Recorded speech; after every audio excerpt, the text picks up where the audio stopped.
Yeehaw, everybody! Welcome to Let's Talk FGO. I'm one of your very American hosts, Omega. With me, as always, my fellow American, Lucky. Score and some odd years ago, I summoned upon this land a great hero, and I hope everyone is enjoying Faith Grand Order, aka All In on Waifus. And while we here at Studio Omega like to bring you the latest in FGO's looted news and memes, we will be talking about current and future events for both the JP and EN version of the game, so anyone not wanting spoilers should return to the Time Temple. Yeah, so in case you can't tell in this episode, we're going to talk about Summer 4, as I have been very inspired by Miyamoto Iori and her super American bikini. Yeehaw. Yeehaw. What's this about udon noodles? No, burger is fine. Also, if either of us seem slightly distracted, Lucky is trying to advance to the story and I'm farming embers because it's FGO. I'm used to free-falling on race shifts. Yeah, I just get tossed into the air constantly, y'all. Yeah. Spoilers for our future free talk, but every single iota of event writing in this event is great. It is just so self-referential and just so blasé. Like, on the one hand, everybody's like, it's just summer. On the other hand, it's also like, what the fuck is happening? And I can say that because we're like a minute 20 in. But before I say the bit where I usually say the hard F-bomb, I do want to remind everybody this episode is brought to you by our patrons like Adam DeHarp, Aga Comics, Akazime, Tenblix, Zaji, Carlos, Qua, Dragon, Ferris, Jeremy Vasquez, Jonathan Sandoval, Kylie Denton, Legendary Boss Hunter, Liam Kessler, Regent Raptor, Rogue Robin, Charvar, Shoney P, Some Guy, Bob, Soda Soda Over and Siren23. If you like what you do and want to see us do more, consider supporting us on Patreon. You can get access to episodes early on some videos and really helps us out. Thank you for support, everybody. And don't sleep on supporting us just because, we have really nice people who support us through stuff and things. I'm having that conversation with my parents again about, you don't make enough money. You should get a part-time job. So please consider supporting us more. We'll talk more about other things we can do at the end. But now it's time for me to remember where my soundboard button is. I have to find the right button again. And we're going to check in with everybody's favorite Kohai, Mesh. Senpai, 起きてください. That's right, everybody. It's time for Wake the Fuck Up Senpai, our regular segment for pro tips. So, today we have 2 pro tips for the price of 1. Yeah! So, my first one is a reminder, because I've seen this come up a couple times, and I do want to remind everybody, because, we all make those stupid mistakes. Be careful. If you lose or withdraw from a Summer 4 quest, you lose your QP stake. So I want to remind everybody, when you go into a quest, especially those big stakes quests, I believe most people can probably access the first one, which requires, is it 1 million QP to start, or is it 5 million? It's a lot. It's a decent chunk of change, depending on how much QP farming you've been doing. So double check your setup first every time. The ultimate version of that is 50 million QP buy-in, so, double check stuff, people. Be careful.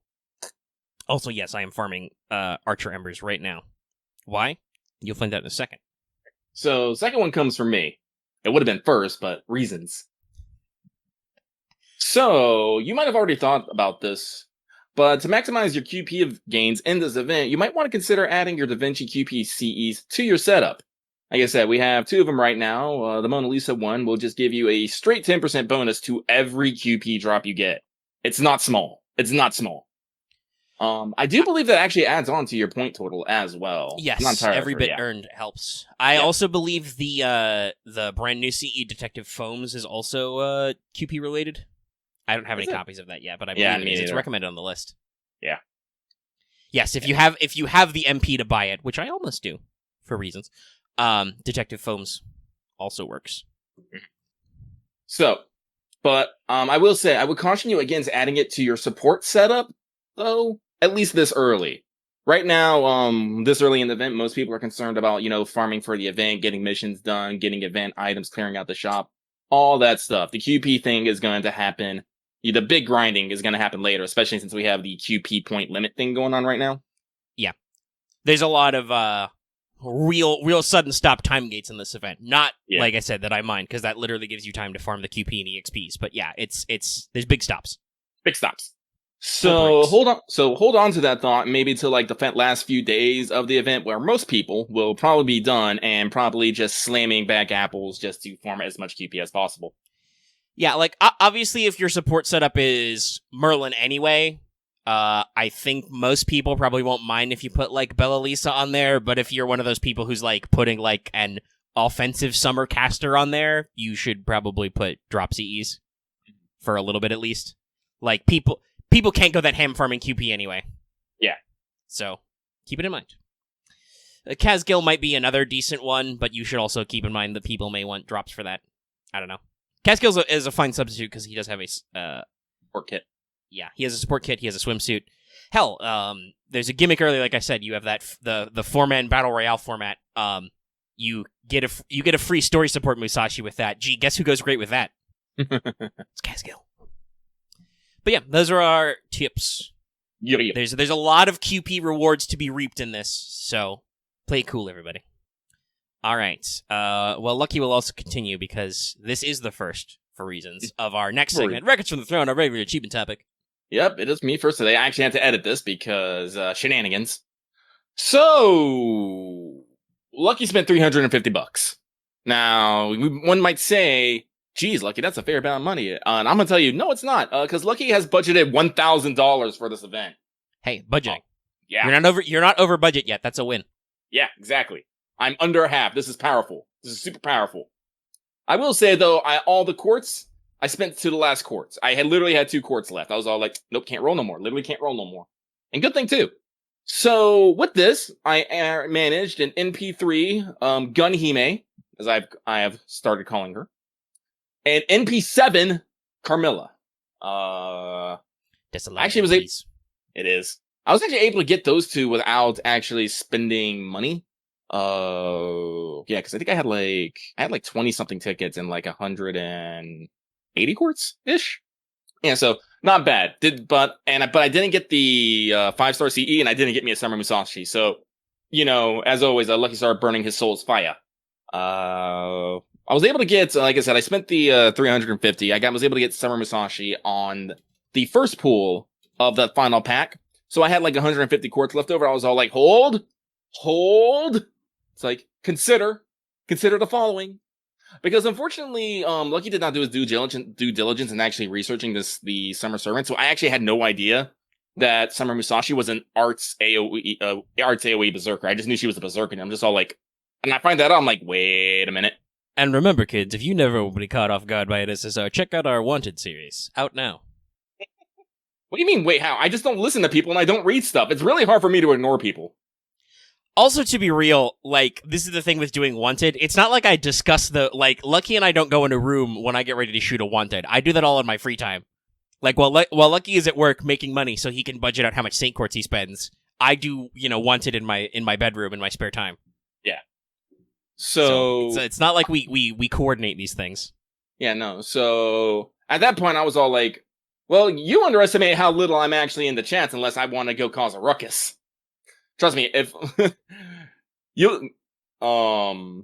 if I'm in the Discord chat, it's very hard for me not to say something. It's very hard. I'm either all or nothing, pretty much here. So actually at this point, once I got my first Musashi, I actually went to the Discord and I was all like, hey guys, how good is Musashi at like arts looping? And I actually got some good people. They're like, oh yeah, if you do this or this, she's pretty good at looping. But if you want that optimal energy, yes, Robin did help, even though they're a fucking gremlin. Robin is firmly on my list. It has 3 people on it. The list is called people who are fucking gremlins, but I tolerate them nonetheless. The other 2 are Dallas and Vesper, by the way. Hey, I know those people. But yeah, Robin actually they did actually help out a lot with that. But they told me, yeah, no, MP2 is the sweet spot because from what I understand, Summer Musashi is pretty good on her own. She does very good at what she does. But if you want to get those sweet art loot straps, she needs a little bit of support, and an extra MP level is definitely something that helps with that. So yeah, I've done my own experimenting. Because you can get access to story support. What's her NP level? I should double check. It's probably like 2 or 3. Obviously you have to account for damage bonus, but it's the I believe the NP1 looping is inconsistent. She still does fuck tons of damage, but the looping is not consistent. Yeah. Now obviously this is also current looping. Yes, any motherfucker with an arts NP can loop if you have double Castoria, but that's future us's problem. Mm-hmm. So I said a lot of people are like, yeah. I just was like, all right. Now I had to at that point go down. I was like, okay, do I want to throw down for NP2 Musashi, just so I can maximize my Arts Berserker strats, which is something that's important to me. My hecking, because like I said, because as much as I have a love-hate relationship with him, my Vlad does good work. MP5 Vlad, he kills things. He goes burr. So I'm like, but AoE now. That's delicious. One, and the thing is that Vlad does that work because he meshes well with the teams you like. You know, you have, as you like to say, Tamamo perfect.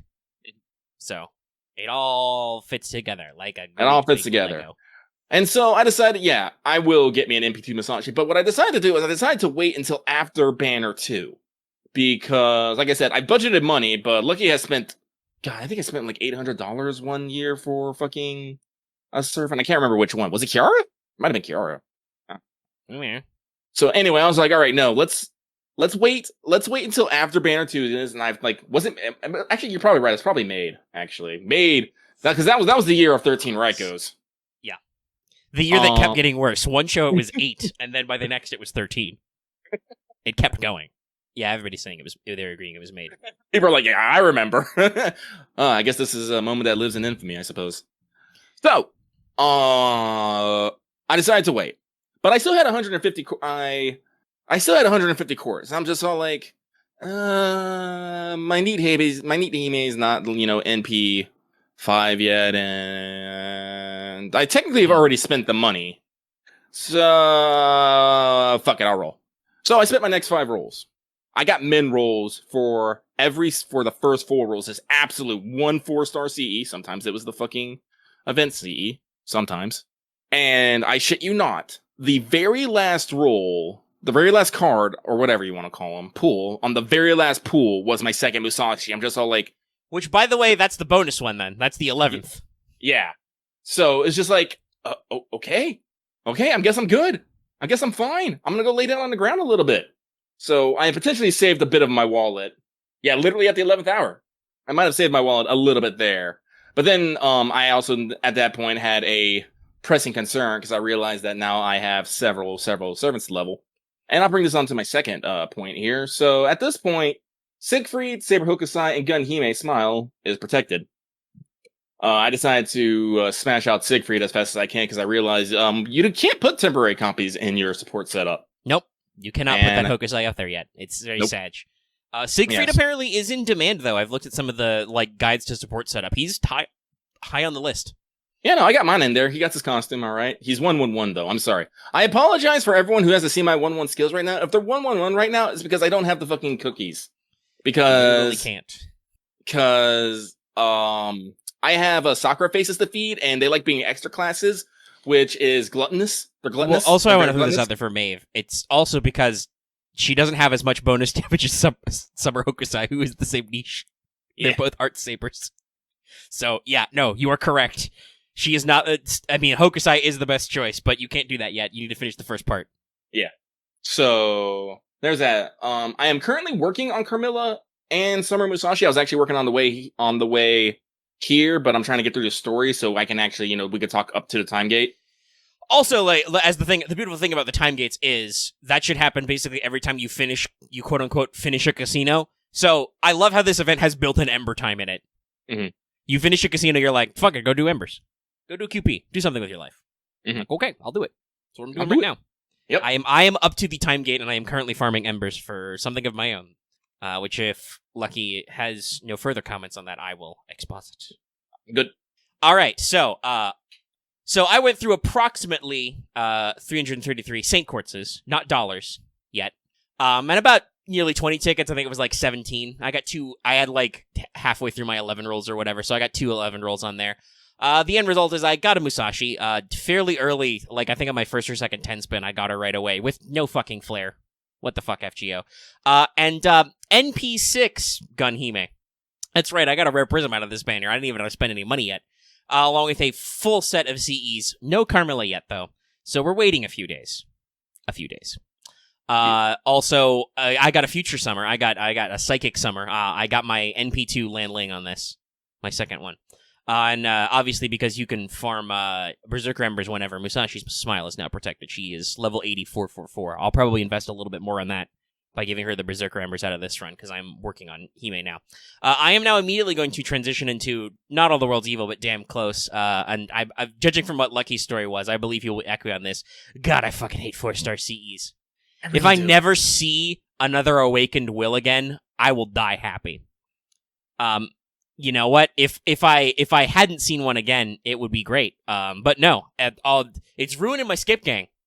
It's fucking ruining my skip gang. When you start the skip gang and you spin it, it's another CE. Oh, what will it be? Oh, it's an Awakened Will.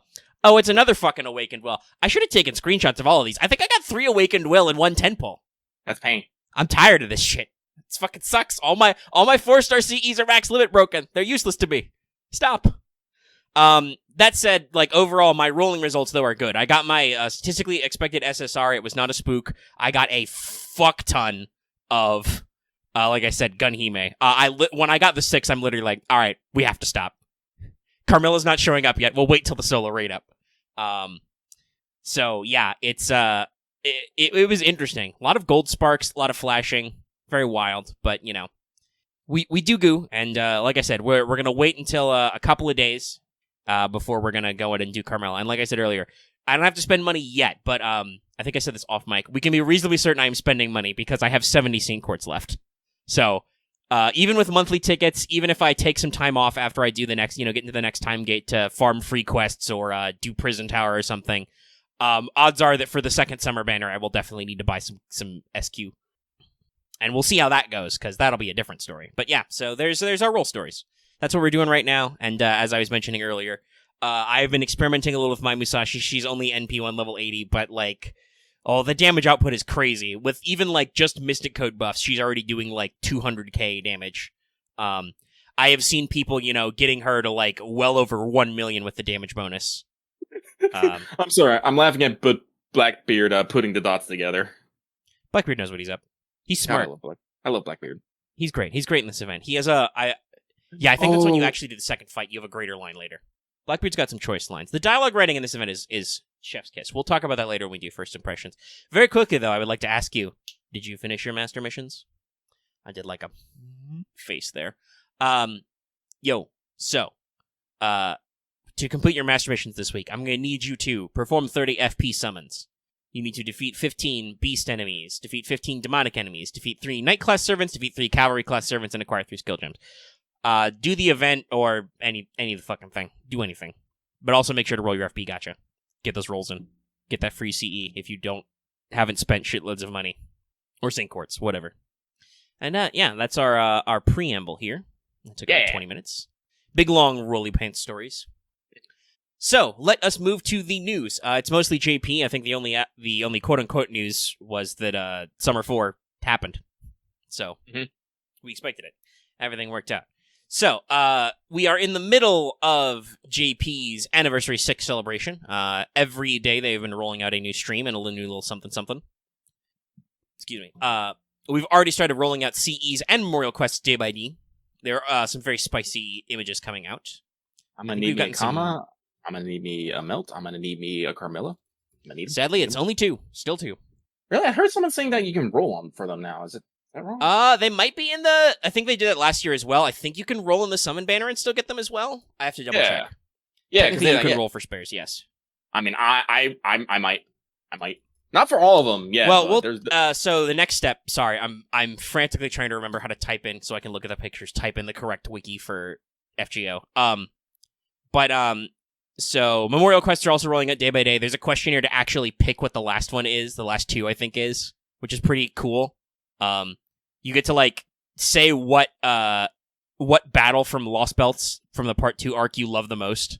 And they'll turn it... Whatever gets the most votes, they'll turn it into a Memorial Quest. But the Summon banner has started, technically. And it is... Sherlock is on raid up along with his year's anniversary CEs. With the note, because I translated the original Japanese and checked it, with the note that this summon banner may be modified later. I mean, they're options, Tyranno King. He's asking like if anything from Olympus will show up. Those are options. That's where it dead ends. But will people vote on those as their favorite quests? Tell us about your most memorable battle. So yeah, I don't know if people will stab themselves in the foot. We'll have to leave that to the Japanese public. But yeah, so the summon banner is currently just Sherlock. Warrior, you got a setting, my dude. Sorry, I'm in the part where Siegfried is gonna do commentary, and the fucking mooks have cornered Oh my god, Ani. I love that one. And Anonymous Warrior is just going on about this fucking setting that he wants to read. I'm just like, wow. What I would just like this to be like, please go on. Listen, the mysterious hooded figure knows what he wants. Yeah. He knows what he's about. He knows what he's after. I also love... Well, we'll be talking about some stuff. I love how this is just... It's not explicit, but this is, like, asking for, like, ASMR reads. Like, is this, like a fucking OnlyFans thing? Who knows? Oh, well, yeah, that makes sense. Sorry, talking about, There's an interesting semi-plot twist in the first bit. Well, it was one of those things that when I saw, like, well, I'll talk about it. Like, when I saw it, I was just like, where's the other one, though? So I was just like, Bleh. He died. Sorry about that. Where were we? Well, right now, he was telling me not to look at her waist, and I'm like, how can I not? It's so good. Like, I remember your where CE the last... action is. I saw your swimsuit last year. Well, the CE. You'll have Lucky will have a hearty chuckle. Nobody ruin it for him when he gets to the actual announcement for her. It's great. I'm so glad announcers are back. Anyway, we're in the middle of the anniversary news for JP, though. That's where we were. So, the summon banner is currently just Sherlock, is what I was saying. It will probably be modified later when they announce the new anniversary servant to whoever the fuck that is. God, I don't even know. Somebody is going to ask us a question later. We pre-skim mailbag. Somebody's going to ask us a question later about the CE, so I don't want to go into too much detail. They're good. I like what I'm seeing. There's some interesting, there's some servants from this year on it already, which is always a little neat. And there's some interesting arts. Glad to see some people being covered. Though I will say that I'm not entirely sure how or why things are picked for what. Like I said, they're just calling it like parade grounds, and it just seems locations, and you just have to it's Heroic Spirit Tour. They are doing little videos for it, which is cool. But some of them are not on theme. Like this may surprise people, but I'm actually not that enthused about the. I mean, I'm glad they got them. I'm not that enthused about the Ushiwaka or Maeve ones because they're just them in their normal outfits. In fact, Ushi's is more censored because she's wearing like a bodysuit under it, or is she wearing her swimsuit? That might be it. I don't know. No, but I am down to clown with what? Maeve's CE is just Maeve standing on the Great Wall of China in her normal ass outfit, throwing her fur cloak around. But Miss Crane has a CE. That's cool. No, listen, I already said I'm for the Kama. She is great. Redrop is a pro. I'm there for the Melt as well. Melt, I'm not gonna lie, Melt's outfit, it's a little wild. It's got a lot going on. Yeah, I believe it's been specified that that's specifically supposed to be summer. Yeah, it's because she's got the prosthetic leg. It's summer melt, too. Yeah. It's Lambda. So, which, by the way, they write as, I believe, on her sleeves as, like, Lambda LT, I think. It's pretty interesting. It's very nice. Very back and forth. Oh, it says alter fully? Okay. But, and also, Sick this brand, bro. This one just came out, like, I think it was, like, yesterday or something. The Carmilla. It's powerful. Yes, Carmilla. The last batch was Carmilla. She has a dog again. It's Carmilla, Moriarty, and Benny Enma on one image, and then Yang, Maeve, and Miss Crane on the other. Yep. Yeah, it was this morning those got released. Heroic Spirit Tour Part 5. So we'll get the 5th, and then the 6th, and then it'll be all over. We'll talk about those more next week, I'm sure. We also know every day, every evening, there is a new stream program. So we've had the drama log. They announced that last week. That was just a recap of the first, the first 5, we'll say it, Lost Belt parts. The next day was FGO Experts Secret Meeting Masquerade. I'm not entirely sure what that was about, but it sounded funny. Everyone going, that's it, MASH. No, that is not it. It's like, No.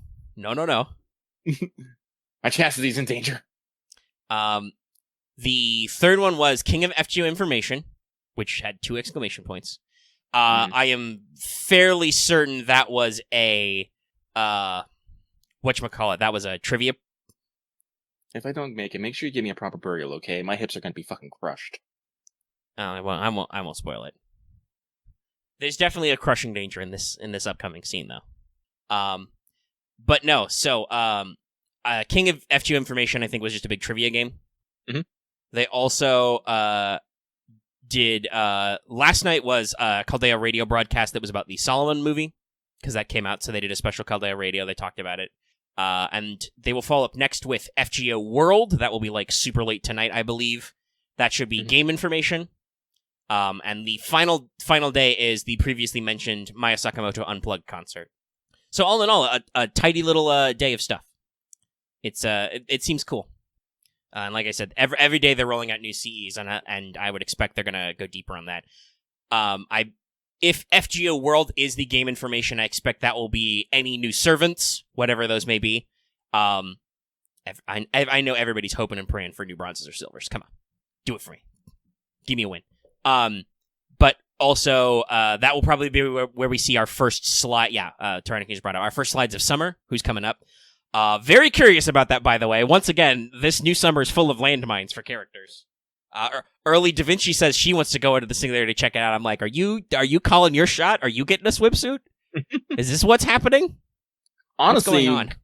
Going back to like doing Summer 3 again, I actually realized there was a lot of call-outs to like upcoming things. Oh yeah, there's loads. Honestly, like, I'm still betting there will eventually be a swimsuit Semiramis. They just haven't found a theme for her. Like, there were so many jokes about swimsuit Okita, and then this event comes out, and I'm like, well, of course Okita's swimsuit shows up in this one. It's literally about swimsuit sword masters. Or sword beauties, as the translation is. Yeah, and that's like, and because, they were calling that out back in last Guda Guda, where Okita, like, every 5 minutes, like, where's my fucking swimsuit? Nobu, how dare you have a swimsuit? Which was 2 years ago at that point, Like, yeah, it's... Kiara was a call-out. Fuck, Kiara as a Moon Cancer was a call-out. Yeah, there was Moon Cancer Kiara call-out, the hints.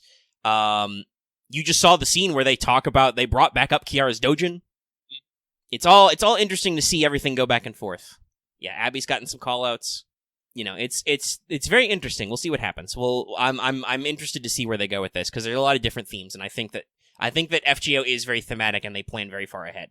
Like, that's why I realized to myself, oh, I'm dead certain they will do Semiramis, because there was that joke in her Valentine's. The pigeon mail was like, Lady Semiramis looks great in a swimsuit, and I'm like, oh, they're doing it, because also she's like half fish goddess. It's perfect. Why wouldn't you? She literally is a double-class servant, but you need the right setup for it, right? Like, I don't think Semiramis would have made sense at last year's Horror Summer Camp one, I don't even know if she would have made sense in whatever thing. Actually, that reminds me. Ooh, Seishonagon's another good get. Yeah, because Murasaki already got one. Actually, that was another something. That's something I need to actually check up is the level of CE to swimsuit ratio. It's fairly high. Because Murasaki got a CE this year. I know she's a servant next year. Osakabe Hime got one last year. And is a servant. Hokusai Hokusai got one last year and is now a swimsuit. Year one, Helena was there and got one next one. So Abigail got one Abigail got one as well. John was a CE in 2 and was a servant in 3. It's a fairly high ratio. I hope to God also that means that Summer Suzuka, because goddamn that CE. Whew. Lordy. Is it hot in here? Oh yeah, it's fucking hot in Vegas. Woo. Which they reference, by the way. It's great. So we're gonna see some great stuff. Yeah, I hope Nightingale Summer. By the way, I would like to throw everyone out. My hypothetical preferred Da Vinci Summer would be a comma style, because there's been many different designs of Da Vinci at various levels over the years. Mm-hmm. Like her Caldea Park design, for instance, I believe was in between her classic design and her small design. So start with like small, and then medium, and then big. Like maybe that's her special summer treat, is she goes all the way to looking like her old self in the last one. And it has nothing to do with golden ratios. All right, hold on. Okay, that's good. Sorry, I got a real life text about moving plants. Oh. It's okay. I've just skimmed it, but it's all right. It's not relevant right now. It'll come back soon. You'll pack it all up. All right. That probably means, though, I should make sure to not have the show take forever. We've already gone 30 minutes, but there's not a lot of news else. The big thing also is that every stream has a social media campaign for 12 Saint Courts, and there's 6 days of this, so it will total 72 Saint Courts. This is before, by the way, your boy Nissan shows up and passes out buckets of Saint Courts. They might be doing this because maybe they don't have any big, they might not have like a big, dump fuck tons of quartz in your lab thing this year. Who knows? I don't know what the planning is. No, Tyrannicus, stop. I see you typing. He's working on it. All right, what was I doing? I was embering. But yeah, speaking of the Solomon premiere, because that's what the Caldea Radio was fuzz, there's a commemoration for that as well. Yay. So this commemorative campaign lasts from the 30th to the 14th of August. Log in during this period for commemorative CE. That's it. They've got, as usual for these types of things, they've got a wealth of CE stuff, and they're ready to rock and roll. So yeah, that's the news. That is the news. That means it's time for mailbag. That's right. It is time for Let's Talk FGO Mailbag, the segment where we read what you have to say and comment accordingly. We don't got that many. Actually, I'll do one last refresh. Let's see what we got here. Still at 19. Okay. We only got 19 this week, but hopefully we can smash through them at a reasonable pace, so Omega isn't stuck with this video all night and he can pack and be ready to flee, as it were. So, we will get started. This first one comes from Seeker of Casino King Bun Bun, who says, to answer your question from last week, yes, my name is a Ruler Artoria reference, and I plan on still using the same name even if I summon her. As always, sending more well wishes. Oh, is this like one of those magic spells? Is like, yes, I must, channel power into this every week, so I may summon my strength. That's sweet. That's cool. I dig it. He's building up the energy. Yeah. A little every week. Powerful. But thank you very much for the well wishes. I hope your rolls go well. Will Barry 2 be out by next week? Next week's shows? Maybe by next week's show. We'll see. It could be. It's 1 week from premiere. It should be? I don't know. Yeah, well, like I said, if it's 1 week from the start, then yeah, we should be fine. We should have more rolls to talk about. Yay! So thank you very much. We move on. This next one comes from Voice from the Floor Suna. They say, hey guys, hope you both did well on Banner 1. If not, I have pillows and cookies with me down here. No, I'm fine. Omega's not as fine, but he's still doing okay. Did the pillows have sync quartz in them? If not, I'm not yet ready to call it quits. Translation: unspeakable atrocities. I just need Reese to just have, if that was ever voice, I just need Reese to have the most deepest voice. That'd be great. Fucking get Joji in that. Anyway, no, we're fine. Thanks, Voice from the Floor Suna. We move on. The next one comes from a master that's praying for a summer Nightingale costume. I'm right there with you. Nightingale had a CE. The power is high. Hey, Perseus actually has it. Perfect. Yeah. What they say? Question. Hey, look at Mega. Hopefully your day is going well. I just wanted to say thank you for making this podcast, because when I first started playing FGO, I came in the middle of Summer 3's original one. Oof. I was not able to complete the first part of the event. Shortly after Summer 3 ended, I found your podcast and became an avid listener because of the advice you gave during the mailbags and event sessions, which greatly helped me during my time in Part 1, 1.5, and Part 2. Flash forward to the present, I've completed the first and second part of the event, about to complete the points ladder later shortly. Sorry for the long tangent, I'll keep my question simple. Which summer story do you believe has the best swimsuit design? Design. That's an interesting thought. That is an interesting thought.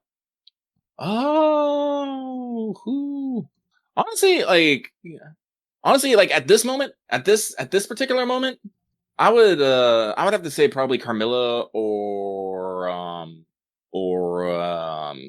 Gunhime. Their third Ascensions, I really like them. Hokusai is good, but her swimsuit flare is all in the fucking swords she's carrying, and not necessarily the swimsuit itself. Yeah. It's she has a very normal swimsuit. Yeah. But, and unfortunately Summer 1, none of those really particularly stick out either. There's all very basic designs. Like, even as much as I love Tomo's is most powerful when it's a wet t-shirt. Yeah. Mm-hmm.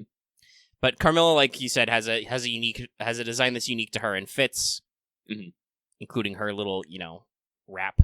Very classy, very powerful. Mr. C, step on me. But yeah, no. And again, that's the thing, Gunhime's third ascension, where she gets a little powerful as well there.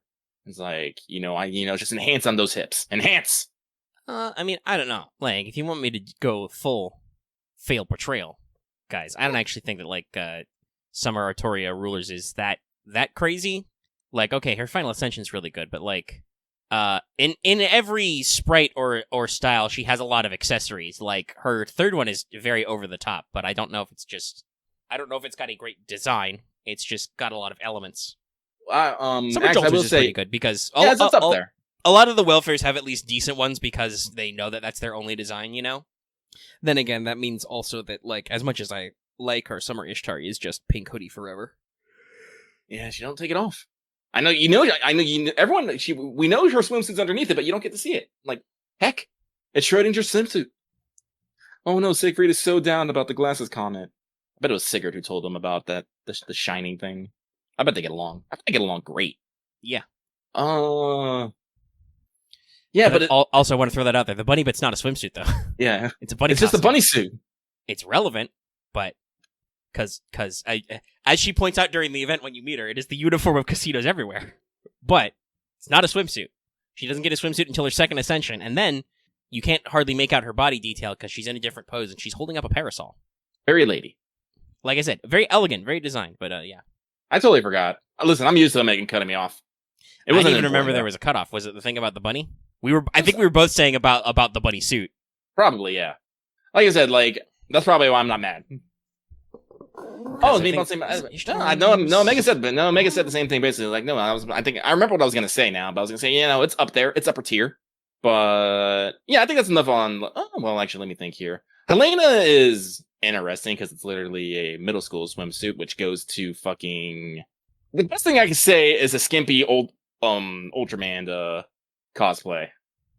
I mean, her third one is interesting, but that's because she throws on it's a callback, I think, to her original design, which was more militaristic and more uniform-like, right? Because she's got her weird overcoat and tiny hat, yeah, and thigh-high boots, while also still wearing a very tiny bikini.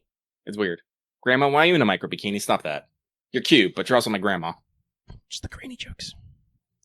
Musashi is very powerful, but I also have to say, I think Musashi technically, like her swimsuitist mode, I think I'd say for me it takes minuses for the best combo only existing in her final ascension, because that's her red, white, and blue bikini, but with the tan lines of her costume, her bonus costume. It's powerful. Yeah, tan lines are powerful, very powerful. So yeah, no, unfortunately, I know we haven't listed every single individual one. No, they just try to say what's got the best design. Some designs are plain, some are interesting. Like BB didn't occur to me because her swimsuit designs are like really over the top, right? Well, yeah, because one she's just kind of like an island tourist girl. Her second one is over the top, but I don't necessarily call it wild. I think the most interesting thing about it, she has the 5-star fucking tiara on her head. I'm like, that's great. Yeah. I mean, it was just Wadarko's pure horny energy. And then Ascension 3 is just BBB. Yes. It's literally. Like, yeah, she's technically wearing her usual leotard thing, but that's not that different. She does that all the time. So and that is something I think we can say for summer, right? Like a lot of these are they mix and match the kind of like effort of the different costume levels, like like I was thinking about Summer Raiko, right? Like she has her Sukebon type outfit, which is funny, but then she also has a normal ass, very tiny bikini as Raita, goes ham. Like there's a lot of flex. Tomomo's actual bikini elements aren't that crazy, but when you throw in the wet t-shirt stuff, it's like ooh, powerful.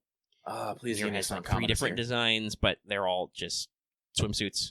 Give me Summer Kama. Give. I don't know. Maybe it's just like a personal like lack of fashion sense, but just like a lot of these cases, it's like yes, correct. That is a one piece or that is a bikini. There's not much to comment on. I guess anyway. Like I said, this is why I think I like Osakawa Hime's and Carmela's. It's because they have a whole package going on. It's just not a 1-piece or a 2-piece. Yeah, they have extra accessories. But all right, we should move on. We shall move on. So thank you very much for this. This next one comes from Put It All on Waifu.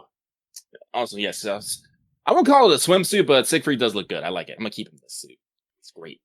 Greetings, guy. My question for today relates to our master power levels. We know that he was trained by Skahawk on how to use weapons, given elementary magic training by Waver, and Amiya, and taught ninjutsu by Kotaro. So how do you guys think he was stuck up against other masters across face? Also, are we gonna acknowledge that we fight a Moon Cancer Kara before Moon Cancer Kara was a thing, or is the world not ready for that yet? I mean, they acknowledged it. They acknowledged it themselves. They played the long game. That was the con. That was the yoke. That was the yoke. But for your first part, actually, I don't actually remember him actually having magecraft training by Waver and Emiya. I think. Well, you call Waver like teacher sometimes, I think, or professor in some of these side events. I don't know. I don't know if he actually bothered, but it would be pretty basic Magecraft because it's Waver. Yeah, because like you can definitely confirm that Skahawk, well, the funny thing is these are done usually in like joke events, and like it's never actually like commented on real events. Because Skahawk puts you through weapon training in Luluhawa, in Luluhawa, and it's been a joke several times that you just have Katara just taught you ninja tricks. Like I specifically remember, was it Halloween 3? I think it was Halloween 3. It was Halloween where you do a body double. Mm-hmm. And then you did some quick time movements in Summer 3 as well. Honestly, I would definitely like to actually see some sort of hecking, confirmation that maybe, the servants are teaching or whatnot, but there's not really been any, like, hard facts. But if they were, Master would probably still die in a traditional Holy Grail War, Jesus. Power level's still low. Yeah. Like, oh god, like, against, like, a traditional Clock Tower mage, yeah, no, it's not gonna be good. Like, against, like, probably, like, FSN Masters, like, maybe Shiro could probably win, because Shiro's kind of a... Well, Shiro's advantage is that he practices the way of the Punch Man. Yeah. Which many mages do not. Which I think would be the one thing that would be the Master's one advantage is that they don't skip leg day. And that's about it. Like, their magic levels are pretty low. They're mostly reliant on mystic codes and stuff. They know how to take care of themselves in close combat, but it's not impressive or anything. No, like I say, I say this in the sense of a normal traditional Holy Grail War where you only get one servant. Yeah. Like I said, your master's actual power is in the fact that he can hold all these damn contracts. Can't hold them all. It's like he can't hold them all. He doesn't have the magic and energy. So again, this is like one of the things that fucking, like, I think Reyna's was actually like, what the fuck? What are you? Yeah. About? That was great. So yeah, like I said, he has some interesting training. I think of what I can fairly say with the training he has, he could probably escape most situations, but he cannot win them. I say he because I usually play a male master, but yeah, in a one-on-one fight, the master character would not win versus most people, but in the terms of magic. But if the enemy mage runs out of juice, you could totally see Fujiwara Ritsuka just grit those teeth, punch out style. Mm-hmm. Oh man, I don't think we mentioned it, but they did show a second a new trailer for the Solomon movie, which is out now, by the way. Yes. I know you mentioned it earlier. Did you actually mention the second trailer? I forgot. No, I did not mention the trailer because I mentioned that they were commemorating the movie film already. Yeah, but it was like a week ago, like after the show, they showed a second trailer, and boy howdy, does Master look like he's gritting those teeth.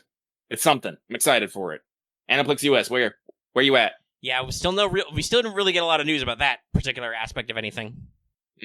We see a lot of people in those trailers. There's a lot of references to characters. I mean, we shouldn't be surprised by Skahawk. She's obviously popular and was technically in main story. She was in America, in case you forgot. In America. So that is that, as we say.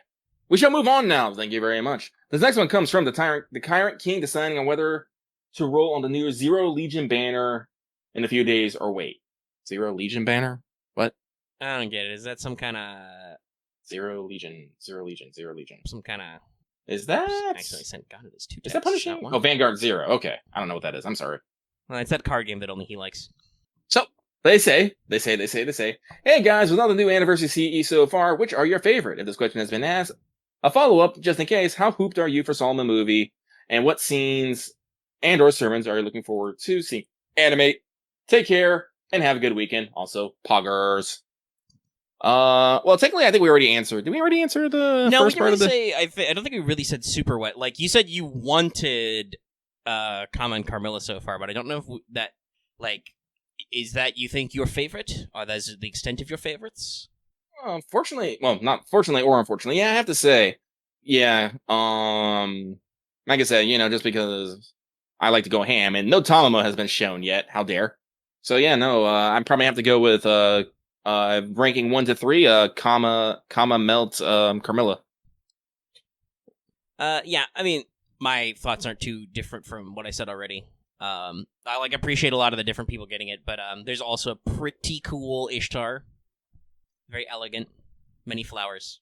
But yeah, there's not that much to add, I think, yet. We'll have to see. We got 2 more days. I'm excited. I'm just mostly very happy with the, and obviously Lucky can be upset there's no Tomo yet or anything, though we have 2 more days left. You never know. But there's definitely a lot of spread between popular and then arguably more niche or especially more recent servants. Voyager got one, Dioscuri got one, Van Gogh has one. Is that technically? Yeah, it's Nobukatsu specifically got one, which is cool. They got decent spread. They're doing stuff. Miss Crane got one right away. It's almost like they probably like her maybe more than the internet does. Though, like I said, I am a little disappointed that some of the CE art is just apparently it was on theme for them to be in their normal ass outfits. Actually, I think that's everybody in that. For starters, everybody in that Heroic Spirit tour, the Great Wall of China one, are all just wearing their normal ass outfits. I wonder if that was supposed to be on theme or something. But yeah, okay. Second question. For the second part, let's see here.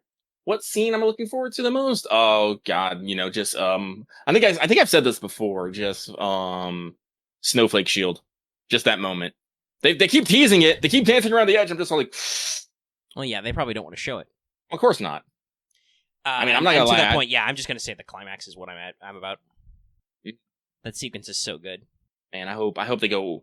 They were using in the second trailer. They were using, I think, I don't want to say remixed, but a slightly different version of the Babylonia main theme, which is really good. So I'm hoping they bring in their musical A game as well with that. Oh, I hope so. I mean, that's the thing. The thing we should point out about the Solid movie is it is the same team who did Babylonia, who for most events were very good at their job. They picked music very well. They, did their animation pretty well. We didn't have a lot of complaints about scripting or scene building or anything. Mm-hmm. There were some minor elements, but for the most part, they did adaptation very good, and generally responses are positive. I like it. I like it a lot. I watch it on occasion. Oh, I meant for the actual movie film because it's out. Oh. Early responses I've heard filtering through the internet and stuff are positive. People liked it. Yeah. And you see, I'm not expecting the movie to make any record breaking and stuff because again, I had this realization with the Heaven's Feel movies. It's this is definitely Fate is definitely a series you have to be.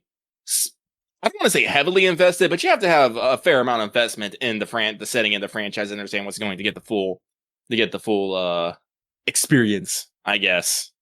Yeah. So probably doesn't pull as big of numbers as some other things can, but I'm excited. I'm happy that it is still healthy and thriving despite what anyone may say. Animals. Mm-hmm. Plus, Japan still got stuff going on up and down. So I don't know if it'll be record breaking or not. Mm-hmm. This is probably why they didn't do their thing where you have to geolocate to a theater to get the CE. Because they've done that with previous Heaven's Feel movies, but they pulled back from that since people were not necessarily going out in space to geolocate themselves. Mm-hmm. Man, seeing Octodad with swords is a thing. Just saying. Yeah, it's one of our attacks. Jesus, Blackbeard is huge compared to fucking Gunhime. Jesus! Yeah, he's fucking tall. I forget this sometimes. He's a tall boy. He's just Brobeard to me, so I'm just yeah, whatever. No, he is also Blackbeard, and thus he is huge. Yeah. Okay. Further questioning. So we shall move on! I think she's the only swimsuit servant who has fucking swimsuit goggles, yes. Goggles? I mean, yeah, well... She lowers them for her extra attack, because the ink. Well, technically, because I'm looking at it right now, Gunhime has goggles on. Well, in the first ascension. But I think they're airsoft goggles. Yeah, they're not swim probably airsoft goggles, not swim goggles. Yeah. But all right, we move on. I'm not distracted. You're distracted. Am I distracting? I hope like I'm that. distracting. Yes. Anyway, it's time to do a Brave Chain on Osakabe Hime with Kyo, as God intended. Now, Monkus. This next one comes from King of Apples, the first. Question. Since Atlantis is our next step, I'm wondering what made Kristaria, that's how I'm gonna say it. Lost Belt so much more successful than the others. Did he just super look out with his king? Was he really that much better than all the other cryptors? I thought they all were sort of the best of the best type deal. Would they have been able to defeat Gotia like we did? This has actually been confirmed by Nasu that I believe he said only only Wodaime and David could have completed the Grand Order by themselves. Everyone else, if they had tried to do it individually, they would have failed. So I definitely believe they could have done it as a team. They just might not have won in the with the maybe on Kodak. Okay, that makes sense, obviously, because Yeah, Kodak is supposed to be our foil. Yeah, and everyone else. So as a team, they definitely could have done it. As for your reason why Kistara's Lost Spell is so much more successful, Spoilers. well, yeah, spoilers. No, Just I believe this is one of those things that will be addressed when we actually get to this Lost Spell. We may actually be asked the question, hey, what the fuck? How come your Lost Spell is so huge you get 2 story releases? Yeah, I think there's some things that you can probably infer from that, but I don't want to necessarily get on. Yeah, I don't know if we want to start explicitly inferring things, but we have seen the start of the direction the story is taking with the... We have already seen the setup for why the Cryptors are the Cryptors, etc. Yeah. That was, in Ophelia's visions of Wodaime and stuff. So, like, we've already put some of the pieces on the board that might explain why things are the way they are. But also, who knows? It could just be your was it your first question? Is it the king? It could just be that his king is really rad, since he says he's buddies with Zeus. I assume that would be implying that Zeus is the actual king of the Lost Belt, since it's Atlantis, and then we know it becomes Olympus. A little bit of an interface spoiler there. Yes, he says he has divine spirits on his side directly. So if the goal of the Lost Belt is to create a new age of gods, he probably is the best because he has multiple actual gods rocking around, where nobody else has that yet. All right, so I will give you a couple of hints to why this is, because this has actually been explained in story already. So if Zeus is kicking around in the Lost Belts, that means that probably the Age of Gods has not completely like it is in modern time. And if you know, and I think Atalante or someone actually mentioned this, the Olympian gods are not the same kind of gods as we think of them as. Yeah, Nasu has a real story boner for this. Yeah, so this has been explained in very loosely in our story so far. I believe several characters have remarked that the Olympian gods are supposed to be more like machines or like processes. Yeah. So those are your big I guess watchwords, I suppose I should say, for why the Lost Belt is the lost way it is. Mm-hmm. But other than that, mum's the word. And we move on. Okay. Oh, we're here now. Yeah, we're here now. We're at this. There's only one. 19, yeah. Yeah. All right, so story time. Story time before I get into this. Lucky doesn't usually pre-read mailbag. I usually don't. Usually, if I read one in advance, it's because I open up YouTube, I see we have notifications, I'm like, ooh, alerts. I click on it, I see what's happened. Sometimes I see a comment. I saw a comment or something. I saw this one. It tickled my fancy. I was like, okay, what's going on here? I read it. I went full past hot anger and settled somewhere in cold fury. And I was just like vibing in my chair at work. I was like, I'm going to destroy this person later. Luckily, about a half hour later, I was like, wait. I could be an idiot. This has happened. I have been an idiot before. I will be an idiot again. Let me go gather some fucking data. I posed this question to our community. Now, to be fair, our community is someone who basically listens to us on the reg, listens to us and has our opinions and all that stuff and thinks we're all right people to hang about. So there is probably some sort of bias to, our viewpoints. But then again, also Lucky, the community yells at us about how much we, and by that I mean me, yell about the Scotty conspiracy. So me. Yeah, I'm about to say it's also, but also our community are real fucking people who have actual genuine, honest opinions. And while they can be gremlins sometimes, pointed glare, are generally intelligent and know what they're talking about. Generally. So I felt it safe to give it a purview. And they all agreed with me. So I'm just gonna preface this question with that right now. That this person is about to get an earful. This happens occasionally. I do usually, by the way, because I also get the alerts, I usually skim the questions as they come in. I have actually full-blown removed questions that are outright spoilers before. Or I will occasionally like the guy taking the mail, when I hand Lucky the bag, I'll give him a tip like, yo, be on the lookout for this question. So with that, I will read this question. This one comes from Osukabe Hime Goes Full Gamer. Question. Now that we saw NA's Osakabe Hime saying stuff like POGGERS, it seems like her JP and NA characterization is pretty much completely different. I think it's weird to think that to the Japanese audience, Osakabe Hime is a completely different character than what NA got. Just wanted to know you guys' thoughts on localization where characters end so far off from their original selves. P.S. I don't actually mind the weeb speak of Oki or use of gamer words, but I think that's not really honest with how the original Osakabe Hime is on JP. End question. So I am really refraining from swearing and cussing right now. I really am. But I do have to ask, what kind of characterization does Osakabe have in JP? Is she not a shut-in nerd who spends all her times playing video games, drawing dojin, and generally being a little gremlin?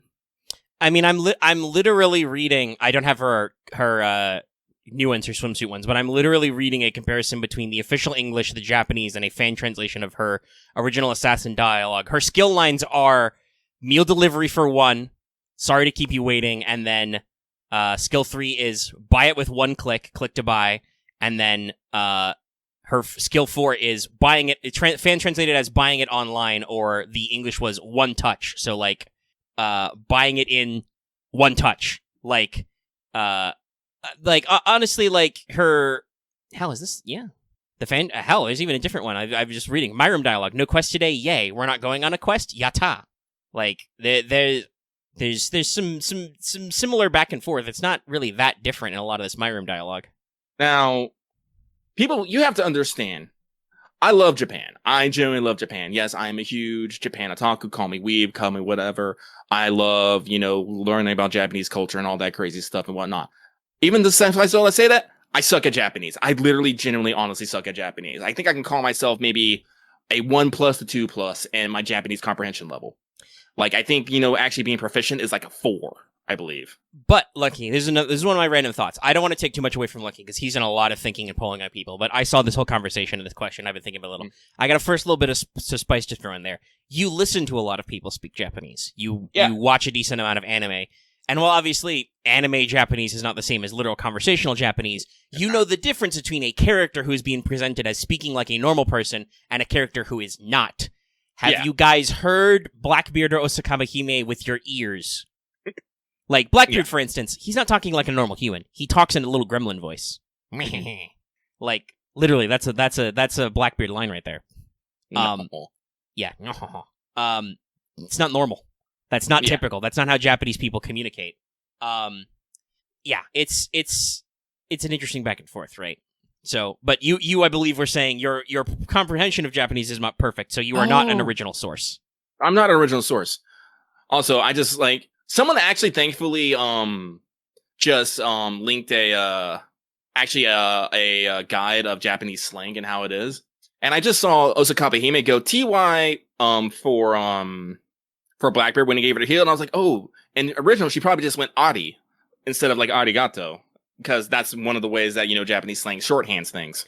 Yes, that is something I know. I've taken like lecture courses on like linguistics and stuff. The professor who did that described a originally Japanese speaking woman he was dating, and when she would tell him to wait, she would just say choto, not choto mate, which is the full statement. She would just say the choto part. She would cut it off because slang, abbreviation. Yeah. But compressing what's up to just sup. Mm-hmm. 1 syllable. But my point here is, what I was getting to is, I don't speak Japanese fluently. I don't know full Japanese slang. I don't know all the cultural connotations and whatnot. So why the hell would localizers try to give that to me raw and try to have me understand it? I have trouble enough trying to understand American slang sometimes. I really do. There's a couple, every once in a while, people will be using a new meme word on something. Hey guy, what does this mean? Like, for the longest time, I had no idea what fucking sus meant. I was just like everyone was like, hey, that's sus as fuck. I'm like, I literally don't know what that is. Excuse me. So, like, I don't want to have to try and, like, deconstruct a whole entire different culture's slang and lingo and whatnot to try and get, so that their character makes sense. Because that's the thing that localization does. It makes the character make sense in the context of the culture that's reading it. And honestly, from what I understand, like, me, I think it's fine. Person, I think you might be misunderstanding changes in dialogue versus changes in character, because like I said, unless Osakabe Hime is actually a completely different, like from what I said earlier, she's fine. I mean, I'm once again literally on a wiki comparing her to dialogues. Like, in-battle dialogues are all basically the same. Like, her when you pick her Noble Phantasm card, the official NA translation is all units move in, guns blazing. The literal translation from Japanese is given as whole army charge, let's go violently. Probably something like let's beat them up or something, which is And like especially like correct. with That's just localization.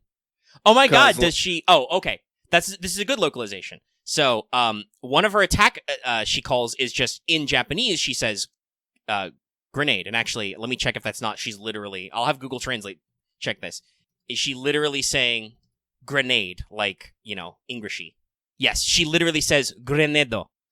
Hey guys, I play a lot of Yu-Gi-Oh. This is a legitimate problem. How the fuck do you translate English into English? Because it doesn't have the same read. Because she's saying grenade in English in Japanese, as dumb as that sounds, because it sounds cool over there. So what does she say in the English version of the attack? Frag out, which is what people who play games actually say instead of throwing. Yeah, but I think Lucky, you had the best point here, right? Maybe this person is confusing what they meant by characterization. I don't think she's characterized any differently. I would like to bring in my next little bit of salt. Hi, have you seen Osakabe Hime's faces? Have you seen her expression sheet? What kind of faces does she make? She's not making normal-ass Japanese faces. Japan is, on the whole, a culture that is very much about outward appearances, like a proper procedure in public and stuff like that. Like, you legitimately still, I've heard these stories recently even, people still get in trouble in Japan over, like, sharing the wrong thing on social media, like partying it up, whatever. Like, they get in trouble at their jobs because they're on Insta or whatever. Like, it's, like, they're usually a very together, you don't let out a lot of that energy in public kind of a thing, So, like I said earlier, with her speaking style, and then with her expressions, Osakabe Hime is not supposed to be a normal-ass Japanese person. She's not just a vanilla character. It's different, Like, okay, I think there's some different stuff here. Like, I'm looking at, like, her first bond line is, in NA, it's translated as, wanna party up, and then the literal is, you wanna play a game together. Okay, that's a little more slangy, a little more casual, but, again, we're not experts in Japanese. I don't know. Oh, this is the problem with Japanese. It's a very complex language with multiple layers, right? Yeah. Like, if you translate it literally, it's very hard to miss the context clues of, like, I don't know, because I can't read Moonspeak. I don't know, for instance, in this bond line, if Osakabe Hime is using very informal Japanese, translating that as wanna party up would be appropriate. She's using a slangy, less formalized version. If she is being formal, that's a little bit of a drift, right? But I doubt she's being that formal. It's like, guys, I know we had that, like, our last our US stream, they went into a lot of work on talking about how they work on translating things on, like, with Noble Phantasms, and I 110% believe that they bring that energy to all the bits that they have to translate. It's their fucking job. Like, there's only one big, like, actual shift I'm seeing, if this is literally correct. Let me feed it through Google Translate to see. Like, in her just generic dialogue. No, hold on, that's translating to the wrong language. Yeah, so the translation was for her dialogue 1, the actual literal Japanese is, it's summer, I'll play a game.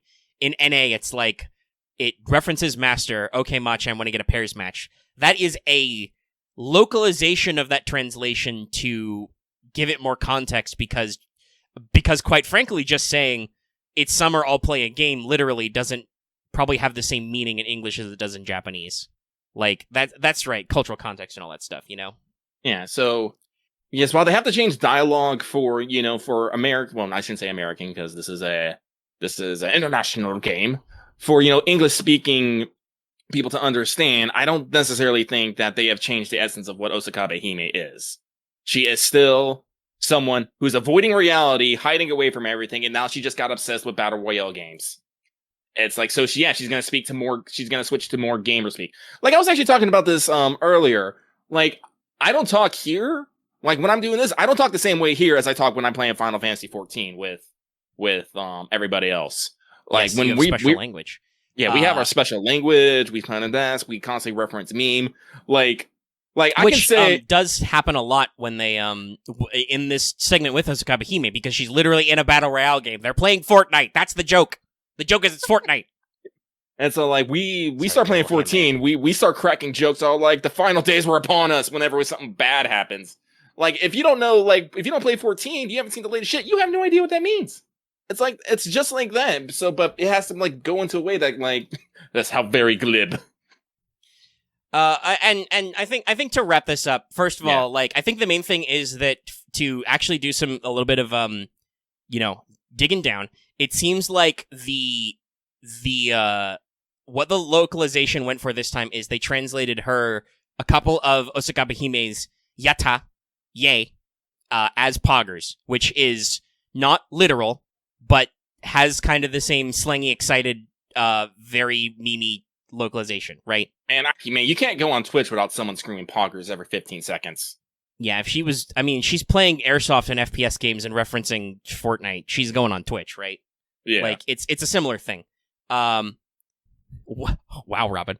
Robin is saying that if he has time, this is going to be its own poggers time code. Wait, hang on. Poggers. I have to put it. You got to add another one, yeah. You got to keep the counter.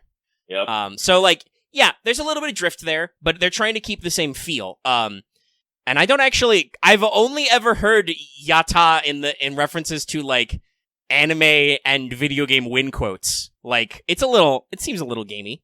I don't know. Oh, by the way, you also want to see some of this weird stuff? Go listen to fucking Suzuka's dialogue in Japanese and look at what they put for English.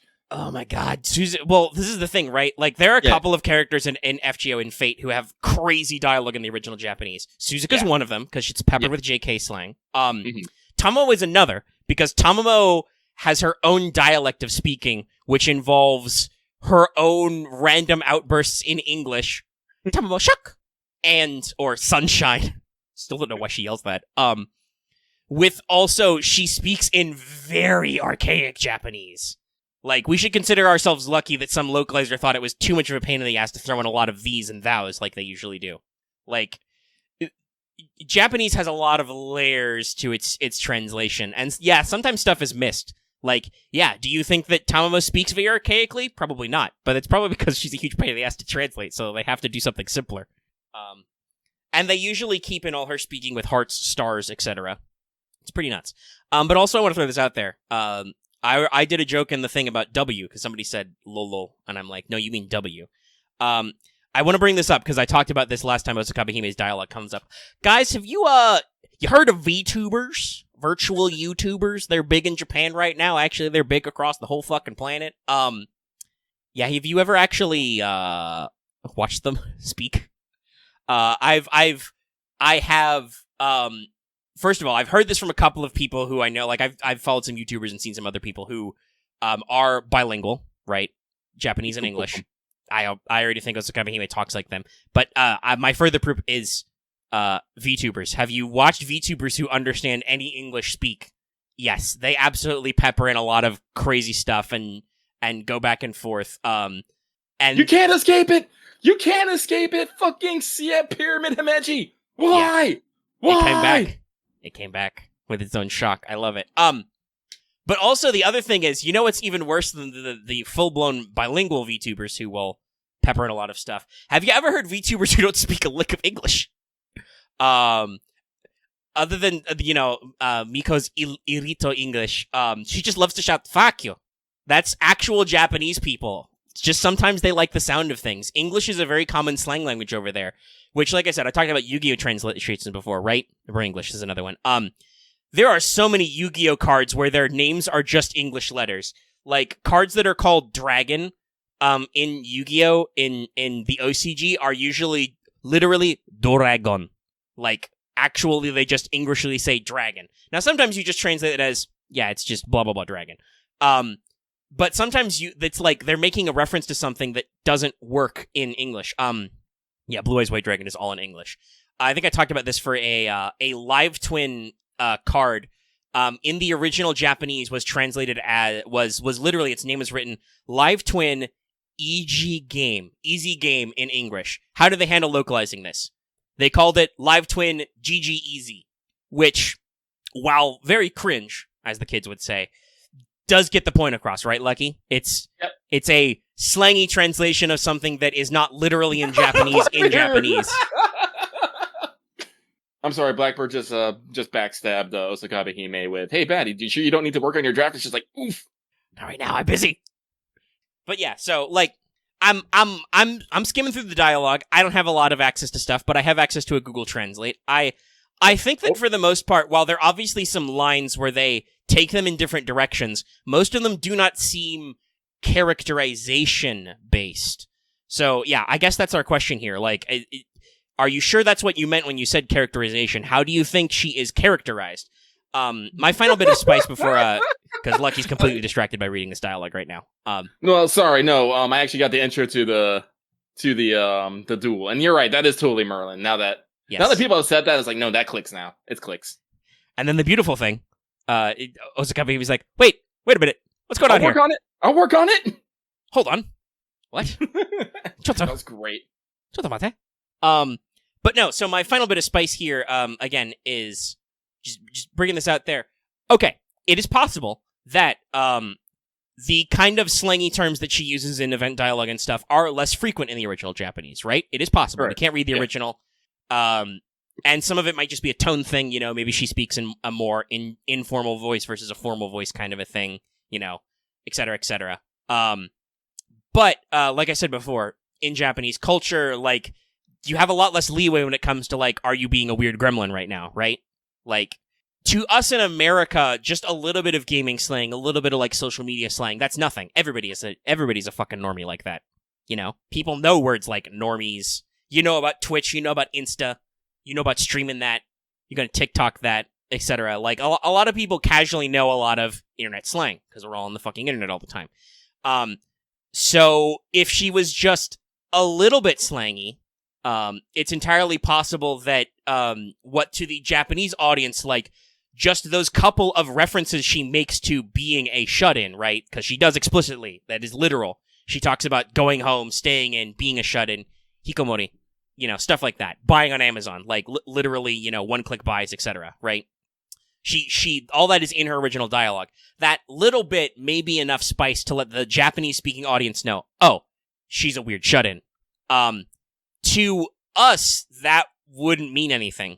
She orders online. Everybody orders online, you know? That's just, it's not that weird, you know? Oh, she's online a lot, you know? Whatever. Like, you can't get across people dropping, you know, obligatory English, whatever, etc. Yeah, let me tweet that selfie that was turned into a joke song that was on, like, the top 100 that year. People know about this kind of stuff, right? It doesn't read the same way. This is what localization is for. There are localization missteps. Like, there have been times, not necessarily in FGO, I don't think there have been any really too bad. There were a couple of, I think, missed lines in Shimosa. Not that anybody reading Shimosa in Japanese realized it was a Lost Elf reference until years later, but there were a couple of weird translation problems that I think needed to get smoothed over because nobody fucking knew what they meant, right? Which is always your issue of your localization. But all the dialogue is approved by people in JP. They can't let Albert spell fucking Artoria like a sensible human being who understands English. You think they're not letting this shit pass with Osakabe Hime? You think this shit's not approved? Now, does Nasu have enough of a grasp on the English language to realize how slangy Hime is over here? I don't fucking know. But like I said, we're still out here, Summer Lion Altria, and I'm like, this is not that's whatever Osakabe Hime says and has done. That's not the real localization crime. You know what is, and that's official. That is demanded by the people. And like I said, I think there are some cases where, like, I don't know if it was supposed to be that way, but there are times when I think the big watchword is when over-localizing gets political. Mm-hmm. Those are the references that are usually like, oh, that's going to be super dated. Why did you do that? We know that's not what they're fucking talking about in Japan, right? But for the most part, like, using slang is like, no, that probably means there was some slangy writing there, or they were just being informal, something that doesn't fucking translate to English, because in America, we're all fucking informal. Dallas, I don't know if inserting a political joke is necessary. Because that's just fiction. If you insert an American political joke in Japanese anime, that's just fiction. You just made that up. If they were talking about a subject to Japan, that's probably something else. Though that's another thing that also, funnily enough, doesn't translate if you don't translate well. There is a lot of weird stuff that happens. I remember. Look, do you remember how upset people were at some of the subtext of Darling in the Franxx back in the day? Yeah, I remember. People were like, "How heteronormative is this?" And like, I want to grab those people and shake them and be like, "It's about the fact that the Japanese people are gonna go fucking extinct, you morons. Do you know what their birth rate is like? It's the fact that their birth rate is in the negatives and their country is full of old people who won't die. That's what it's about." Oof, that's a joke that aged well.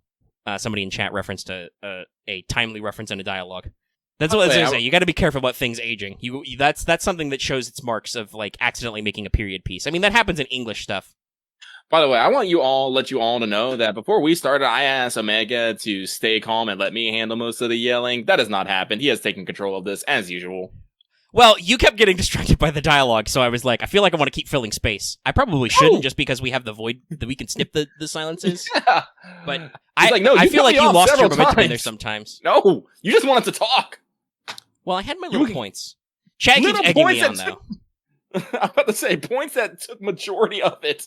I'm like, I just started playing because you were talking. I was just like, well, I guess I just have to wait my turn. I mean, I felt like I inserted some of my extra spice, because that was when you jumped in and were like, haha, this is very funny. I'm like, okay, well, Lucky's gone now. God damn it, Robin. Put another on the counter. Putting another on the counter. I'm going to eat some bronze apples. Because like my fury has left me now because Omega has just kept going on. I'm like, okay. Oh, it is. You didn't even realize. That's the best kind of joke.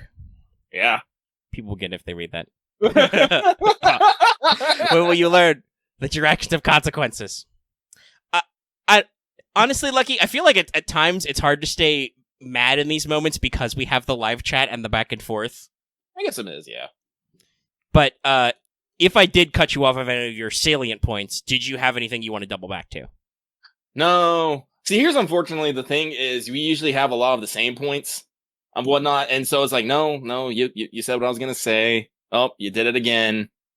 And yeah, nope, there it is again. All right, I guess this is kind of what happens when because you had this big long conversation with the community. I woke up later, realized that was about this question, and back read and had my own kind of little thinking thoughts. Maybe we should have collabed a little harder before this. No, we don't have the Poggers emote. Would that be hypocritical of us to add now? I don't know. Somebody got it though. Somebody's got the edit. I don't know. Maybe we'll figure it out later. We'll figure it out. We have plenty of emote slots.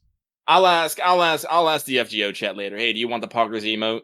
Well, actually, no, I'm not, because they'll just say fucking yes and not actually care. Animals.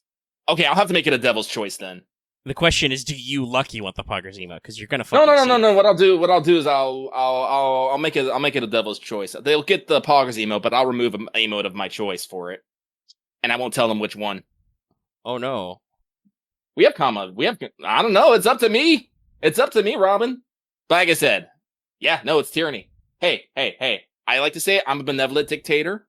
What I say goes, but you know what? Sometimes I listen to reason. Everyone's all like, please not this emote. See, now you're just giving me ammo. Donikaku. Oh shit, I have to work on a thumbnail. It'll be quick. Well, I was expecting it would be pretty easy. You know what you're doing. Where the heck were we? What question are we on? I know where we are, don't worry. I mean, I know what question we're on, but like, where are we in the list? This is what happens when we get few. We say we want to move through them, and now we're an hour and a half later. I'm probably going to use the Suzuka CE next one. Let's see. Suzuki CE? No, we didn't, but it's like 1, 2, 3, 4, 5, 6, 7, 8, 9, 10, 11, 12. We have 12 left. All right. Well, we should be moving on probably. Even if I stole your thunder a little bit there, we should move on because we should move on. Like I said, I got stuff to do. My thunder has been stolen. Oh no, his thunder. My thunder. So, I will not thank you for this, but I will thank Omega for the conversation. You get my thanks, Omega. Yeah. Even if you stole my thunder. Thumbs up, thunder. Second thumbs up, thunder. Thunder thumbs up. All right, we move on. This next one comes from, after going on an adventure talking about justice, cattails, and how people die when, well, whatever, I now have a summoning chant and catalyst. Yeah. Hello, Pit Boss Omega and High Roller Lucky. Yes, I spend lots of money. Hope you have a good time in Sin City, baby. I got my casino cards and I'm ready to go. Casinos won't let you bring your own cards, man. You gotta use that. You gotta use the house deck. Actually, this is like super fucking true. Casinos go through like fuck tons amount of decks because they have to keep breaking open new ones just to make sure that, no shenanigans are afoot. Yeah, you can get lots of free cards if you go out to the dumpsters behind casinos. Yeah, you can. I believe they usually hole punch them so they know that they're discarded. Yep. Same with dice. Also, a lot of empty liquor bottles. I know this because of the Oceans films. The good ones. P.S. Sorry for the long alias, but hometown and all. Chant if you want... Oh, hang on. Chant if you want to read. My will creates your body, and cards create my hand. If you heed the casino's call, then answers me. Come forth from the roulette of biting, guardian of the dice.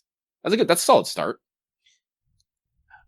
It's roughly in line with the normal summoning chant. Scritchy ears. That's pretty good.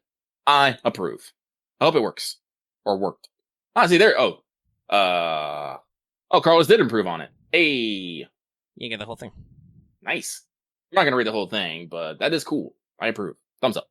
Because we gotta move on! Yeah, I gotta be up in like 12 hours. This next one comes from Steve, who can't grammar very well on mobile. Sometime, every time, never mind. Hey, Lychee I don't like lychee. You would not like our current house. We have a giant fucking lychee tree.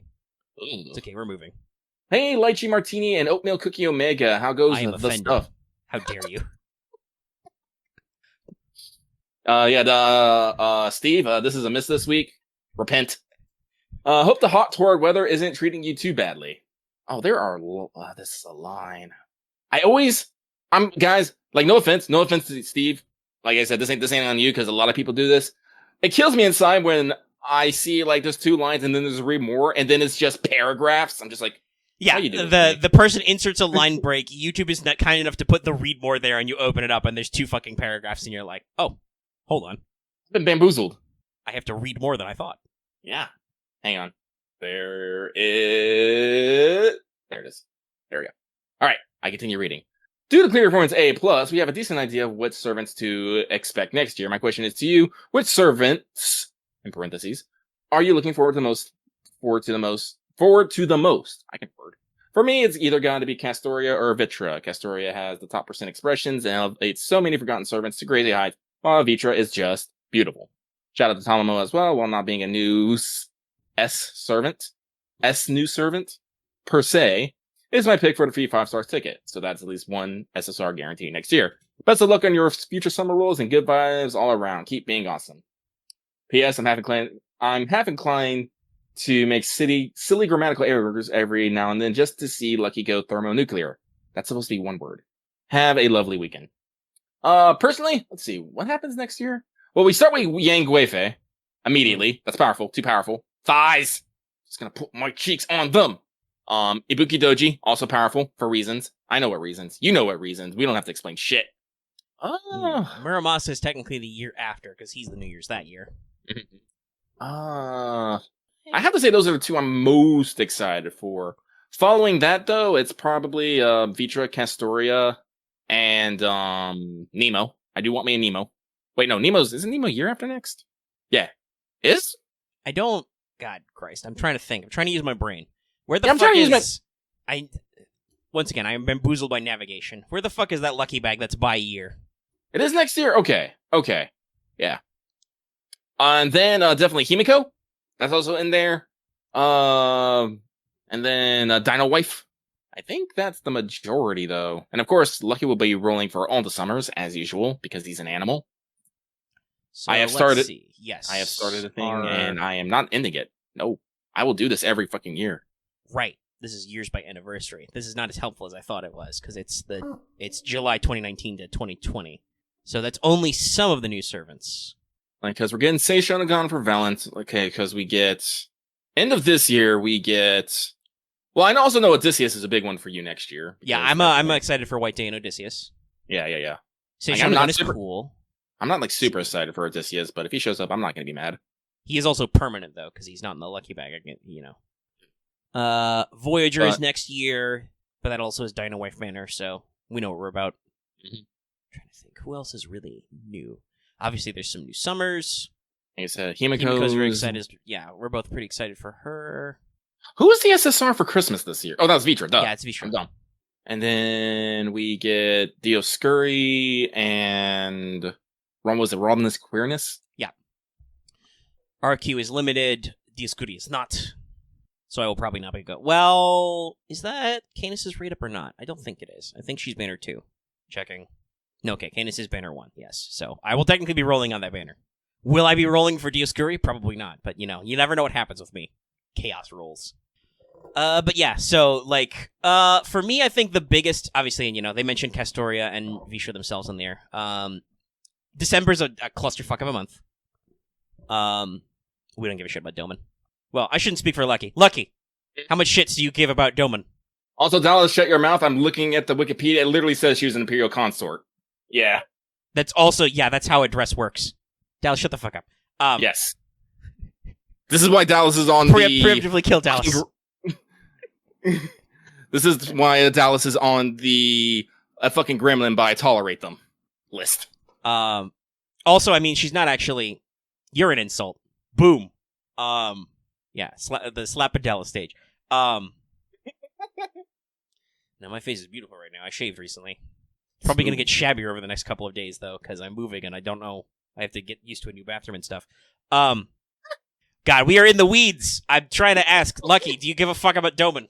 No. Okay, confirmed. Nobody gives a fuck about Doman here at this table. This metaphorical table that we're both at. So I think December is a big one because of Ibuki, Vishra, and then Muramasa immediately kicks off the year. It's a bad year. And Castoria and the Summers are a big zone. Dallas, well, I'm the teacher here. You fail. I mean, this is mailbag. Lucky has his red marker. Yeah. But yeah, so, like, and I'm more excited about Odysseus. But it's mostly, I think, second half of the year. I mean, Dallas does China. Also, to be fair, I think everywhere, and I don't know if it's just if it's a term being untranslated, almost everybody actually refers to her as Yang Guifei. Yeah. So I don't even know if that's like that's an untranslated term or not. But yes, we should juggle on from there. Is there anything else with that? Also, shout out to you, Steve. I am also Tomo for ticket because of reasons. 5 years no Tomo reasons. It's like, I'm not gonna call fucking Sun Wukong Great Sage equal to heaven every single fucking time. Jesus. First of all, that's playing right into his hands. That's exactly what he wants. I know. Listen, Chinese titles are, I'm not gonna say they're dumb, but they're weird. Except when they're just literal, as OSP released Miss Smith on, well, what you and I, being huge weaves, probably know as Tenbata, but that whole thing, Cowherd and Weaver Star. Oh yeah, it's Hikaboshi and Orihime. Yeah. Yeah. Or something different in the original Chinese. But guess what? All of those names just mean Weaver and Cowherd. Do they? Yes. Oh, that's great. Like, Orihime is just, yeah, well, so, we just say Yang Guifei. Why are you being a pedant? Okay, Dallas, from now on, we're going to put moderator and gremlin, and that's like how, if no one calls you that, you have to get upset, because that's technically your title here. Are we going to make the gremlin roll? Yeah. Hold on. Fixed him. So now, anytime Dallas Rose, you are now Dallas Road Imperial Pedant, and you must be referred to that in full, so everyone clearly knows what you are about. Since you are on this rock, you cannot leave it now. You on this hill? Dallas is dying on a hill. He knows what he's about. Yeah. Dallas is a heel lucha wrestler standing on a hill. I think this is one of my favorite Axe lines. Lucky, why are you murdering someone again? Well, yeah, I mean, you should specify that, Dallas, because we don't watch the Kamen Riders. Well, we don't. There is a solid Kamen Rider following. Please join our Discord if you want to watch Kamen Rider with a bunch of like-minded fans. With a bunch of randos. So, anyway, I will get off this hill. Dallas can stay dead on top of it. Oh, excuse me, Dallas Rose Imperial Pedant. He caught it, it's fine. Yep. Oh, is it pedant or pedant? I believe it's pedant because it's pedantic, but I also don't actually know if cutting off the pedantic part does change the pronunciation, because languages are weird, guys. Languages are real, but Dallas Road Imperial Pedant will get used to it. And we move on. That wasn't very PogChamp of you. How fitting for you, Dallas Rose Imperial Pedant. Also, Dallas not spelling argue correctly. All right, where were we? Oh, Steve, that's right. Steve. All right, I know where we are. All right, thank you, Steve. Sorry, we got in the weeds there because we had to yell at Dallas Rose Imperial Pedant. But we move on. I don't know why a corpse is trying to joke. Anyway, this next one comes from Announcer Zed, just Zed. I'm just gonna... This is why I have to ignore Dallas Rose Imperial Pedant. They say, comment, hey, Lucky Omega, hope your week is going well in Vegas. As for me, it's slow going, as I'm skipping on the first banner and the Merlin banners, focusing solely on the Artoria banner. Did I say that right? What? I think so. I could have swore I just said banner Artoria Bunny, but I don't know. Bunny Artoria banner for my roles, so I don't have the... Please, no paragraphs. Please, no paragraphs. Paragraph! It was a gamble. It was a gamble. I lost. The house takes my money. So I don't have the biggest boost to drops and damage. I mean, that's fair, my dude. That's fair. You gotta pick your battles. Lucky picks all... Unfortunately, Lucky has the bad habit is he fights all battles, and sometimes he doesn't win. Question. So for context, I've seen a few people complain about FGO not having a true spark system. USOs are a terrible spark system. Oh, you're referring to Grand Blue Fantasy. I was like, why are you using... Oh yeah, that's right. I also don't... You really didn't need the extra parenthetical there. So people don't treat it as one. I've seen people complain about not having dynamic sprites or fully forced story. I've also noticed that the same can be said for the still popular Contact Collection, which is still going 8 years later. So I'm 100% sure that these complaints are personal problems that they have with the game that they can't get past, and it's fine even as I know FGO strengths are in places other than those. My question is, what do you think the largest draw for FGO, and what do you think other mobile tie-in games could reach? Do you think that other mobile tie-in games could reach the same level as FGO? All right, so, my dude, my friend, before we answer this question, I read a lovely essay in college about the joys of conciseness. You could have concised the fuck out of that question. We didn't need any of that preamble. Your actual question is, what's the largest draw of FGO, and what games do you think could reach the same level? Your explanation doesn't have anything to do with your actual question. Why did you write it? But on that, the biggest draw of FGO, I think, honestly, is the lore / story. Like I said, it interconnects a lot of things from multiple Type Moon franchises, and the story writing is top percent. That's one of the big draws. Second draws I definitely say is the characters. While they're not necessarily as detailed or horny on main or whatever as some other gacha games out there, I give some side eyes out there. They're still very fun, great, interesting. They're all interesting characters in their own right, so it's a joy to have them around for whatever reason. Mm-hmm. As for your second part of the question, I definitely do think that there's some games that could reach the same level. For example, just recently we had the official Western release of Nier Reincarnation. Spearheaded by Square Enix, creative director of a young man, Yoko Taro. They already have the Nier Automata collab going on, and people are dying. People are dying inside playing it. They're like, why did I do this to myself? It is also, I believe from seeing some trailers and hearing you talk about it, it's also a very big budget mobile game. Like, it's got a lot of, a lot of depth of it, a lot of HD and stuff. Yeah, no. I actually read some articles.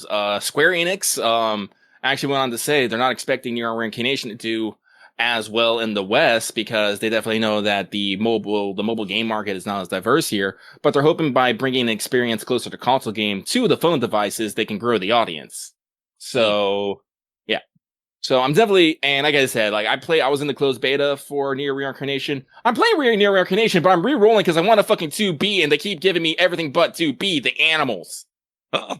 And for what it is, there's a lot of games that actually have decent story. Like, believe it or not, Destiny Child actually has a pretty good story. It's just usually overshadowed by how fucking horny on main it is. Mm-hmm. God, it's horny on main. Also, I gotta be real, Destiny's Child seems cool. I think the fact that its gameplay is very auto-friendly probably prevents it from, growing super huge, because it seems like you just kind of play it and go, and you check in with it every once in a while. Yeah. It's not trying to, grab your heart and soul in your wallet. You just kind of play it, which is cool. Games should be like that, but, Yeah. And honestly, I will say AL's writing's kind of weak. I think it's one of its weakest points. They're finally trying to connect the dots, but they're doing it in a weird way because they keep doing it in limited events and not the actual fucking story. And then they add the actual chapter events, 2 years later. It's like heck. Yeah, it's A little weird. kind of why I lost track of AL personally. Like, ship girls are cool and the events are cool, but event story got really repetitive. It was either something weird's happening, sirens, weird, Ah! or it's like, hello, we're going to replicate this real life event from World War II, but with ship girls. Only it's literally that, so it's not even that interesting. And okay, games like and games like Arknights, Girls Frontline. I'll even put Punishing Gray Raven in there because I am playing that too. They usually have pretty good writing. The only problem is that they're pressing as fuck. Yes, I would be way more into Arknights if it wasn't so fucking sad all the time. No, I think like gacha games that usually try to write some sort of story are usually pretty good at it. And then there are just other games that like maybe not like I haven't played Grand Blue Fantasy in a hot minute, but their story was going places. This seemed very generic, adventure kind of stuff that was going somewhere. And, it wasn't the best, but definitely wasn't the worst. And let me tell you, some of their side events are fucking hilarious. Guys, remember, Grand Blue Fantasy will cross over with literally fucking anything. And I mean anything.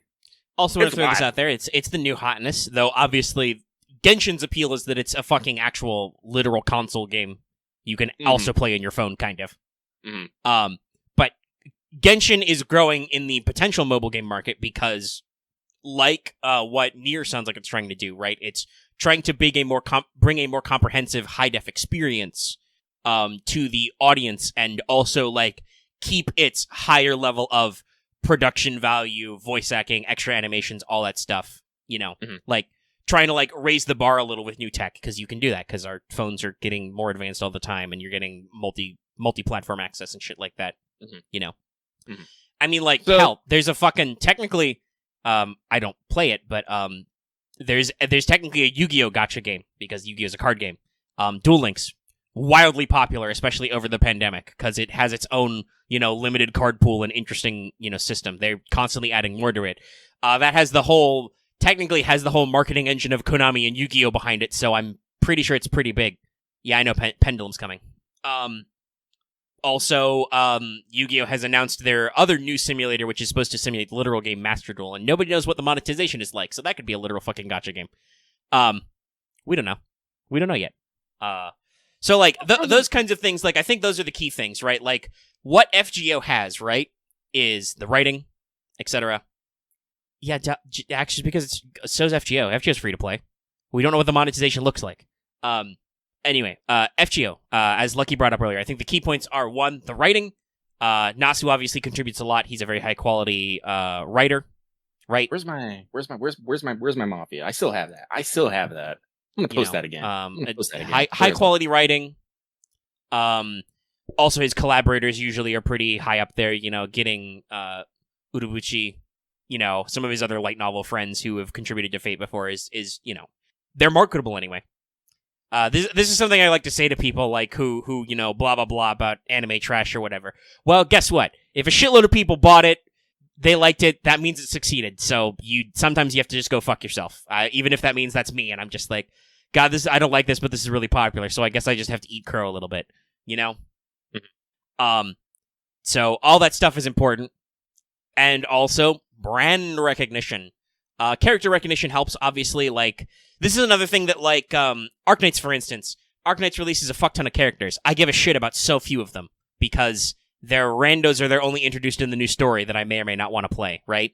But FGO, it's like, usually those are either original characters to other Fate set stories, which are usually super popular in their own right, or they are historical figures, This is where, like, Azure Lane tries to go a lot of the time when they're not doing crossovers or other weird shit, right?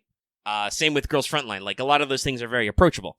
So there's a lot of, like, brand and character recognition built into FGO, which is why I think it rises to the top. And other games can reach that stage. They just need to hit that cross-section of, like, either they need to be so far up there, because this is the thing, that kind of works out, this person's long-winded intro kind of works out, like, obviously... FGO is not super known for its production value, because it's literally 6 years old at this point. That's a long time in tech terms, guys. That's like the entire fucking PS4 life cycle, I think, was 6 years. Something like that. Yeah, it's long. So, like, FGO is not known for its super high production value. It does have it does do stuff. I mean, have you seen High Level Musashi MP animations? She has many different sprites. They're very interesting. And their music is great, but it's still just sprite animation and shit. Yeah, I think all the Naruto, DBZ, Bleach, etc. gacha games have survived on brand recognition and nostalgia. It's basically how Duel Links works, you know? Same. But, like, so you have that recognition, and if you don't have that recognition, you need really, really good, like, gameplay, character designs, and production values, basically, to keep people interested, because otherwise people don't give a shit, right? This is an unfortunate problem. Selling new IP is hard, so you need inherent buy-in. Inherent buy-in is very easily for established IPs, right? This is why there was a shitload of weird shovelware for lots of existing games. Like, some of these were good, like a lot of the weird Go, which you could argue FGO, you know, Fate Grand Order makes Fate Go, the official abbreviation. Like, I don't know why we decided that was official, but there are a lot of quote-unquote Go games. There's a lot of this other stuff. Like Hitman, Tomb Raider, all that stuff. Square Enix licensed out a lot of mobile games based on their platforms, some of which are fun, some of which are not, but that's why you want to try and reach the mobile marketplace. So, yeah, I think Lucky already said what FGO does well, and what other games need to do is that other stuff. They either need to do the things that FGO does well, or, as evidenced by the fact that FGO has survived 6 years on a rough, buggy-ass start that was pretty bad to new players and has lasted long enough to actually improve some of these things, and some stuff still hasn't improved. The Rare Prism economy is only, like, recently fixed. USOs are still fucking useless unless you're a Giga Whale. Yeah, it's lasted for 4 years in the West officially. Like, it's a veteran series. But it's still popular. They're still making money. Fuck, they released new servants and went to #1 sales in Japan, you know? Shit's weird. Oh shit, here comes Kiyo-Yo. Oh, this is a great segment. This is the time gate, by the way. Okay. This is the last bit before then. Okay, but I think I lost and found several entirely different thoughts in there. She's caught! She's caught! Oh no! Panic! Major panic! Yeah, hopefully the show will be over by the time the time gate opens so I can do a little farming and work before I have to go to bed. I just like, everyone's just like, what was that? And we're just like, oh no. Oh no. She's just fucking teleporting around the screen. Alright. Next question. Yeah. So, I don't know. This next one. So, thank you for that. We had a bigger talk than I thought we would. But hey, we like talking, unfortunately. Mm-hmm. So this next one comes from Moon is too tired to come up with a proper alias because she woke up and it's 5 a.m. That's early. They say, question, hey there, Lucky Omega, since I'm making breakfast as of typing this, at pretty much sunrise, what kind of dishes do you guys specialize in? Omega, you don't cook much at all, do you? I specialize in instant ramen. I mean, technically I doctor it up. I usually throw in some frozen grilled chicken in there. Some real chicken, but that's about it, yeah. I can definitely say I cook more than Omega. I wouldn't say I'm particularly good at anything, but I do like cooking new things and trying new things. Like, I'm literally, like, eyeing these 4 Japanese cookbooks that I'm just like, I want them. 2 of them are by someone who I really, really like, named Namiko Chen. She does the Just One Cookbook series, has a YouTube channel, has a website, you know, physical books. Really, really a good go-to place if you just want to learn how to make the Japanese food, which I do. But unfortunately, that is not my specialty. I can make a fucking mean rice ball though. I fucking love making rice balls. I love sticking all sort of shit in them. But no, honestly, probably what I'm probably best at. I think my best dish that I can probably make right now, is probably chicken pot pie. I can make a chicken pot pie from scratch. I'm pretty good at cottage pie, which is, yeah, I actually learned. Shepherd's pie is actually supposed to have lamb in it. Cottage pie is ground beef. Let's see here. So, like, I'm pretty good, like, at doing, you know, like, casserole dinners, I guess I'd say. Something like that. I got my fair hand at breakfasts. Hypothetically, I can scramble eggs. It's been a little while since I practiced that skill. Yeah, I can, my egg repertoire is a little bit, I can't, like, poach an egg. But I can do scrambled eggs, I can fry eggs sunny side up. You know, I can slide it on toast. I can I can operate a frying pan, so there's probably a couple of different types of eggs I could do. I've just never tried. Yeah. It's not that complex. I said in chat, I could, you know, for instance, grill a mean cheese if required. Let's see, I can make a good chili, but honestly, making a good chili is not that hard. You just gotta throw a lot of things in a pot and let it fucking cook for 3 days. Not actually 3 days, but get that slow cook. I'm pretty handy at a grill, I'd say too.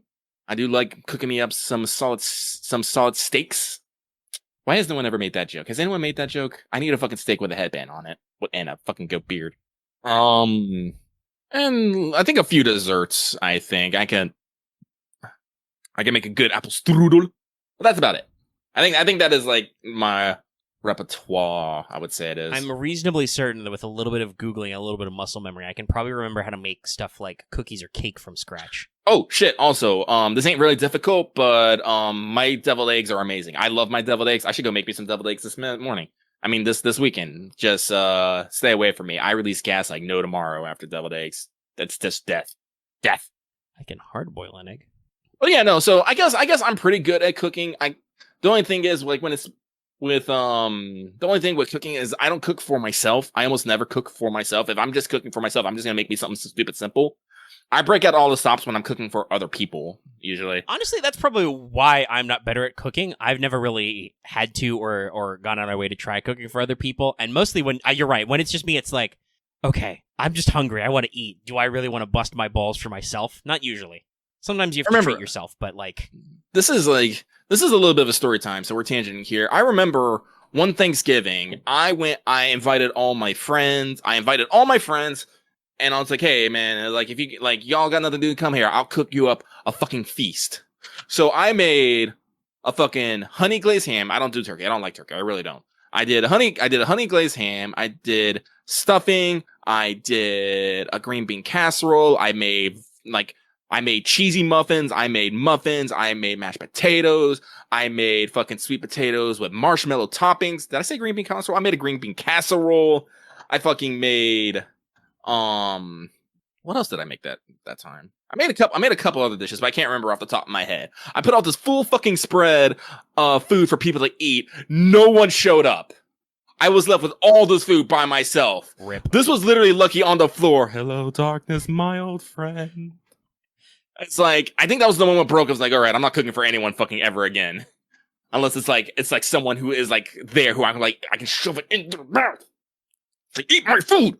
That's just a Pokemon Dallas. You're just using Pokemon names now. But so not a big turkey guy, huh? Yeah, no. That's interesting because I'm the opposite way. Ham is one of the few foods that I am not a huge fan of. Like, there's a lot of stuff I'm just like, this doesn't appeal to me. Ham is one of those things that's like, no, I don't like that. No, I'm a big ham. Actually, only recently did I get over my distaste of fish. I discovered I don't like store-bought fish. But if it's a fresh fleck of fish, I'm gonna dip that in batter and fry it. It's gonna be delicious. You need the right kind of fish. You do. Like I appreciate the classic fish and chips, but most normalized like seafood. Yeah, I'm not about. You are correct. All right, but yes, we tangented. Oh Jesus, she's gonna put her in the bell. Jesus. Oh Jesus. Gong. Everyone give press F for Osakabe Hime. Wow. That's something. Actually, who changed Dallas's name? Dallas, did you change your name? I didn't change it to PogChamp. Whatever, you're still Dallas Road Imperial Pedant. Okay. Anyway, after all this food conversation, I'm getting hungry. Let's power through the episode. We got stuff to do. I got to do fans Friday at the end of this. Yeah, apparently I murdered some people in the chat. They're like, no, Lucky, too much food. Ah. Yeah, no, come over to Lucky's place. I feed you good. Let's see here. Where were we? Here we are. So thank you for that. You have made everyone hungry. We move on. Lucky aims to be more the cool but weird uncle type, by the way. We move on to my luck is consistently bad. Big paragraph. Give me small paragraphs. It's a moderate paragraph. They say, hey y'all, with all this talk of summer servants and custom, it only makes me wonder what the new summer servants may be. Haven't heard y'all throw your guesses into the ring, even if it does just being the most unpredictable most of the time. Mine will probably be Summer Stacy, Summer Liz, and Summer Fiona. These are just some servants I think would be fun to see. Coming to you live for $320 for one Jarcher, and a Napoleon Spook has been regulated to another year's worth of cleaning the second archive, and $320 for a Summer Musashi. I mean, I spent $340 for mine, so I think you're all right, my dude. Regards, my luck is consistently bad. We did definitely throw out some. We threw out some. Early. Yeah, like if I'm gonna go preference, I'm gonna double down on getting a summer lip and a summer comma. I think those are my big two right now. Who else would I Let me like? see. What's the ratio levels? So we got. Let's see. We got.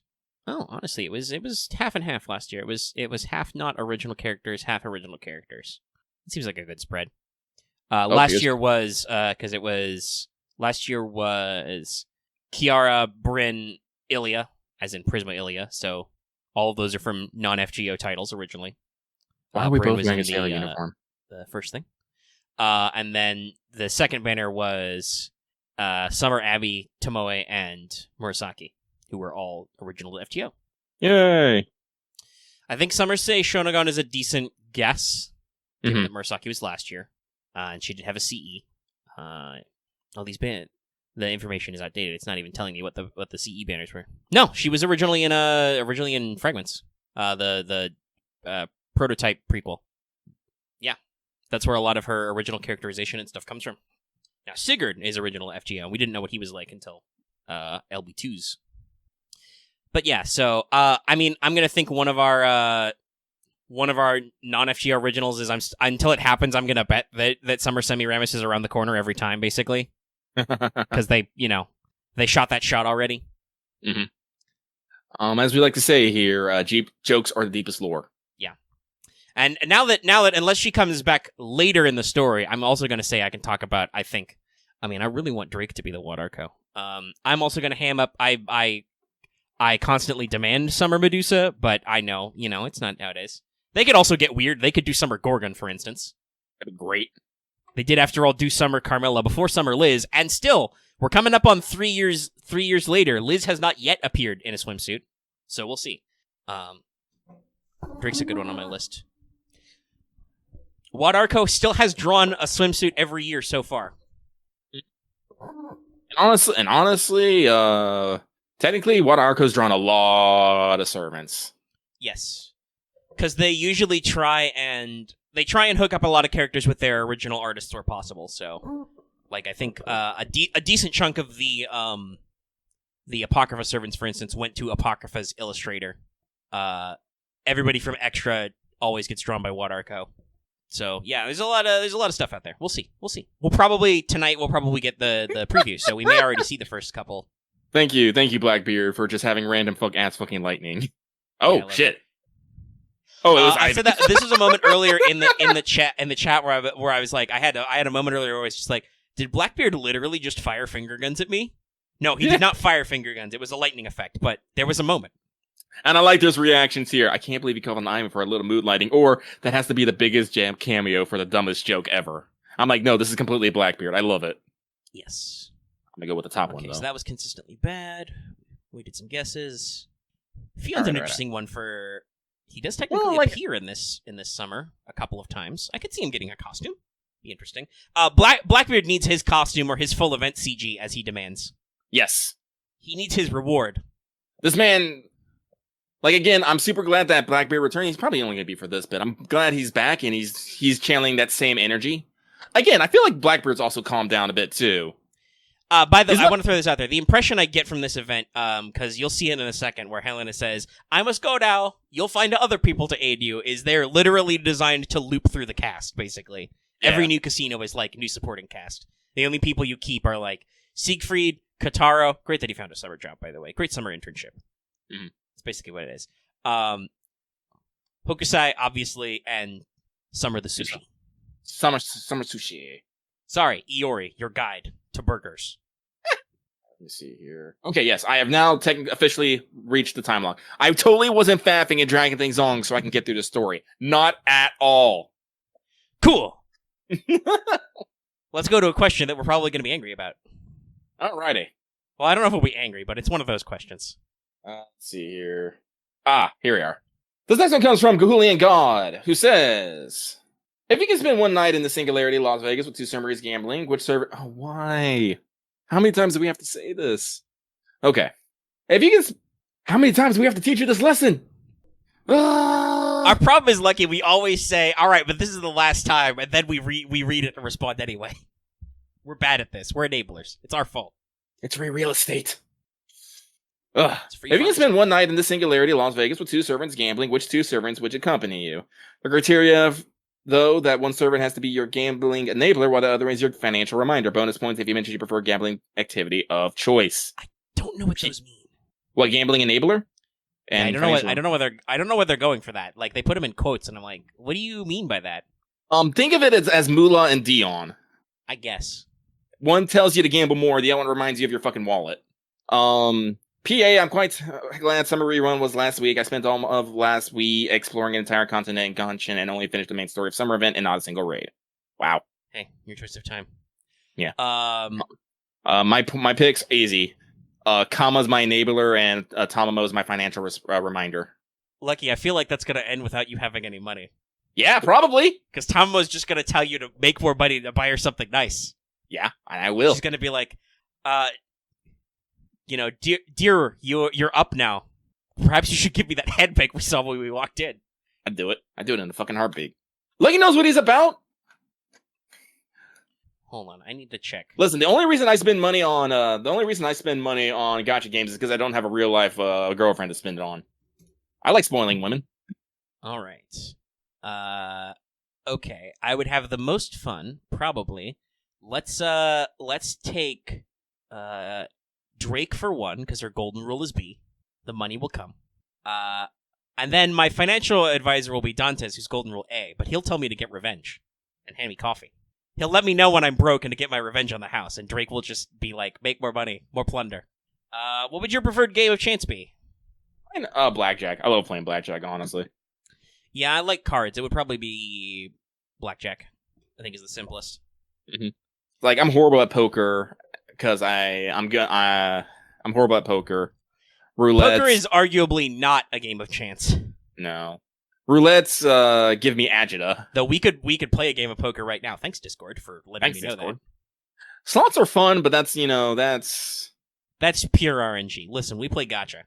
Mm-hmm. There's some other ones. Like, a lot of casinos have like weird, like interesting rules on how you play their games, but oh fuck. I actually forgot what the dice one is going, where you just throw the dice down the fucking name. Craps? Craps, yes, thank you. I believe Baccarat may also be a dice game, but I don't know much about that one.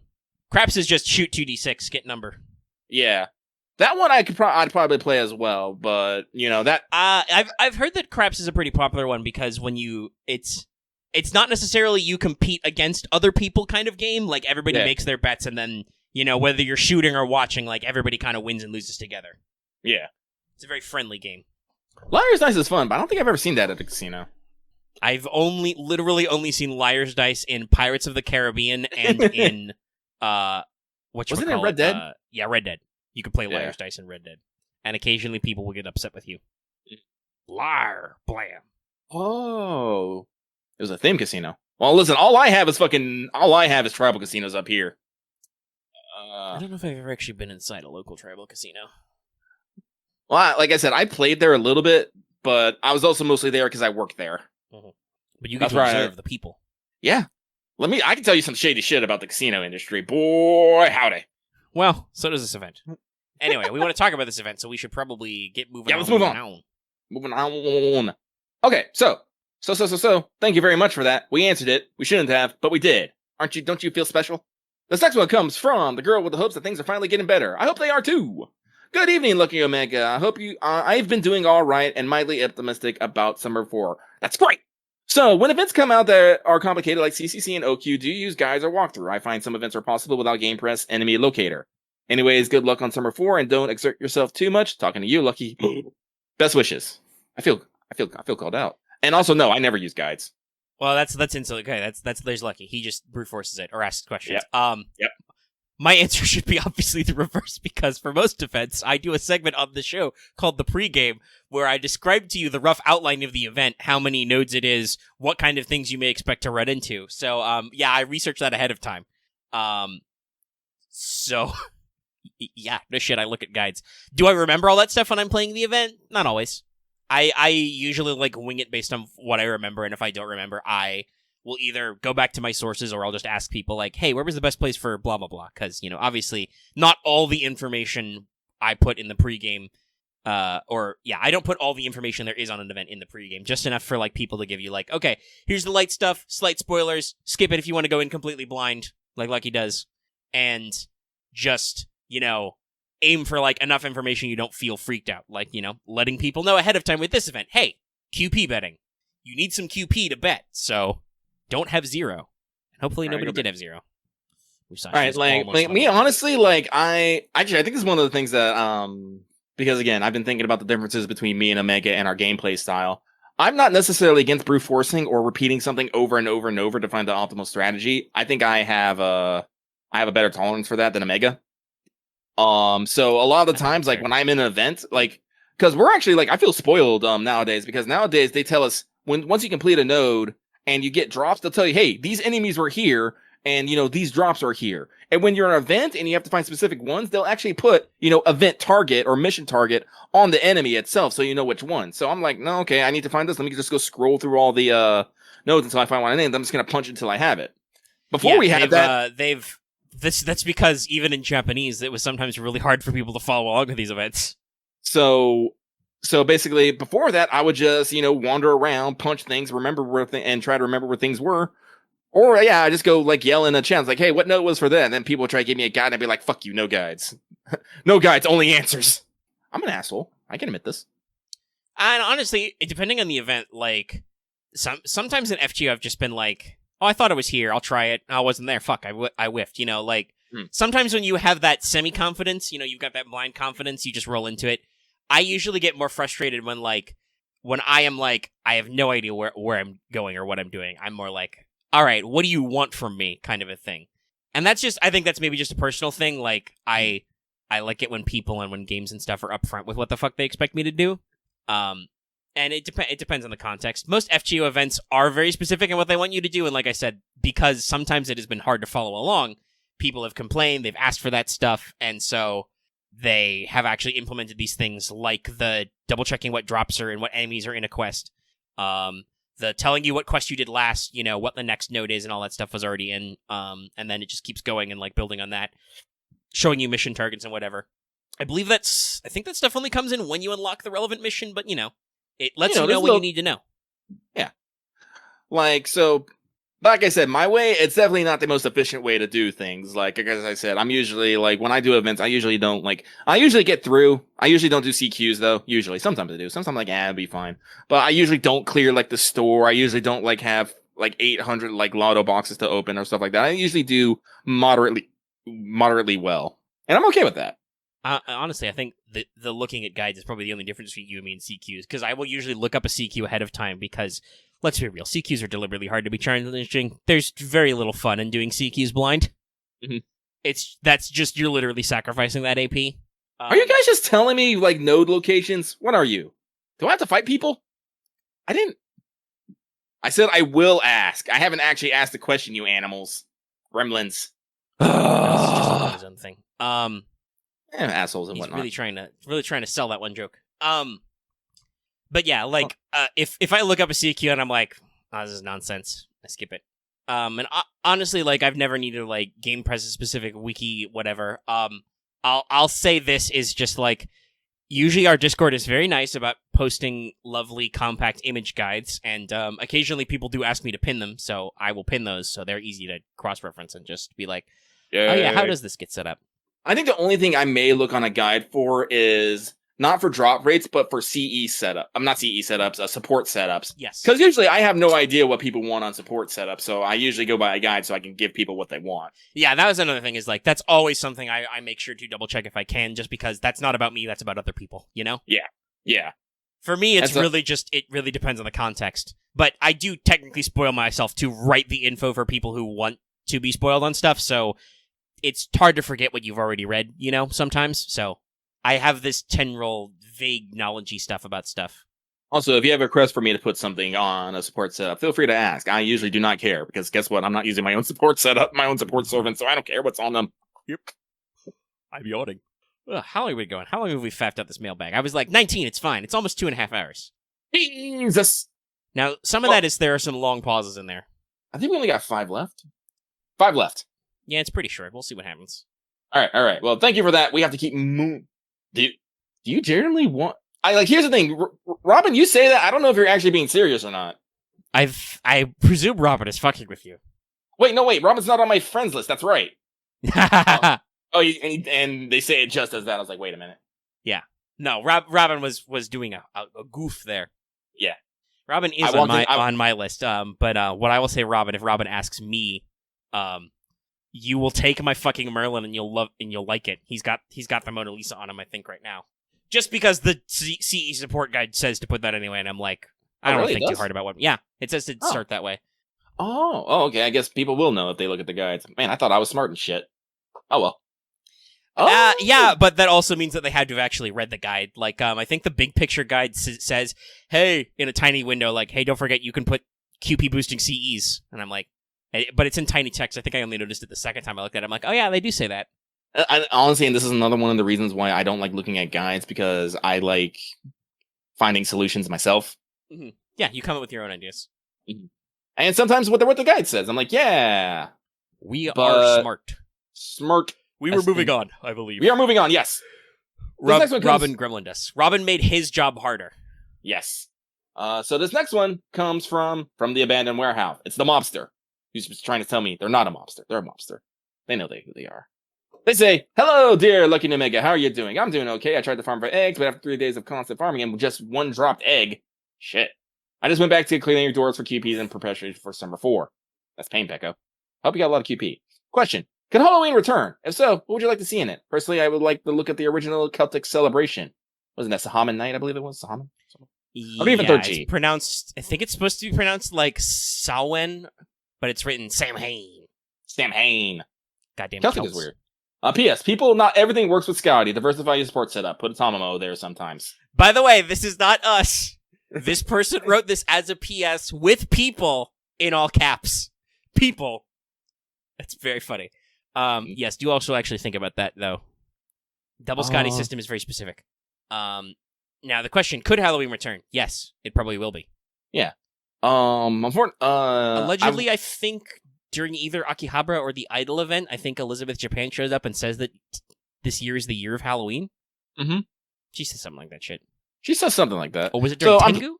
Sorry to cut you off there, that somebody clarified in the chat. Oh, it was during Tengu? Okay.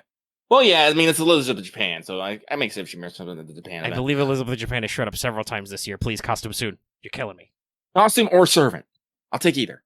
But, yeah, no, I definitely want, like, I've mentioned this. I need FGO right now to come up with some way to bring back old, events. Like I said, because, again, I've mentioned this, the Halloween trilogy is a trip. It's a fucking trip. And it's still referenced as seen by this summer. Yeah, no, they literally busted out the Castle Sajet Pyramid. Himeji. I can't remember the fucking way to say it, but Castle Sajet Himeji. Pyramid Himeji, yeah. Yeah. Or was it Castle at the end? It was something. The problem is there's 2 castles, so it should really be Castle Sashish Pyramid Himeji Castle, because there's 2 separate castles, but whatever. I don't fucking know. I don't fucking know either. But and it's great. Like the first one, you know, the writing's not the bestest, but it's still entertaining. But then once you get to 2 and 3, you're just, oh boy. It's all like you are on a trip. You go through a lot. You go through a lot with Liz. There's so many fucking jokes. It's great. And I just want to bring back that energy. I really do. As for where, I don't know. Like, I do like the idea of bringing back the original Celtic origins, or maybe throwing in some other weird shit. Yeah, make it Celtic. Make Satanta the welfare. Bring him into mainland FGO, and then just have the perfect Planet of the Apes moment at the end. The castle just shows up again, and we're just like, just zoom out slowly. I mean, I know it's in the wrong area, but we could also have maybe they'll make some like. Actually, when is Walpurgis Night? It's like that's in like the spring. Actually, now I think about it, I guess that doesn't technically track. Walpurgis Nacht is April 30th to May 1st. Yeah, never mind. I mean, that'd be hilarious if next year they just do an off-brand Halloween. That'd be hilarious. That would be pretty funny, yeah. But no, I had to actually double check that because I know of Walpurgis Night. I just don't remember when it is. Holidays are weird, yo. So, yeah, but as for actual Halloween themes, I'm not entirely sure. Because here's the thing. Halloween events aren't usually very Halloween. They're usually Liz is getting up to some fucking shenanigans and something weird that is making Halloween not actually Halloween.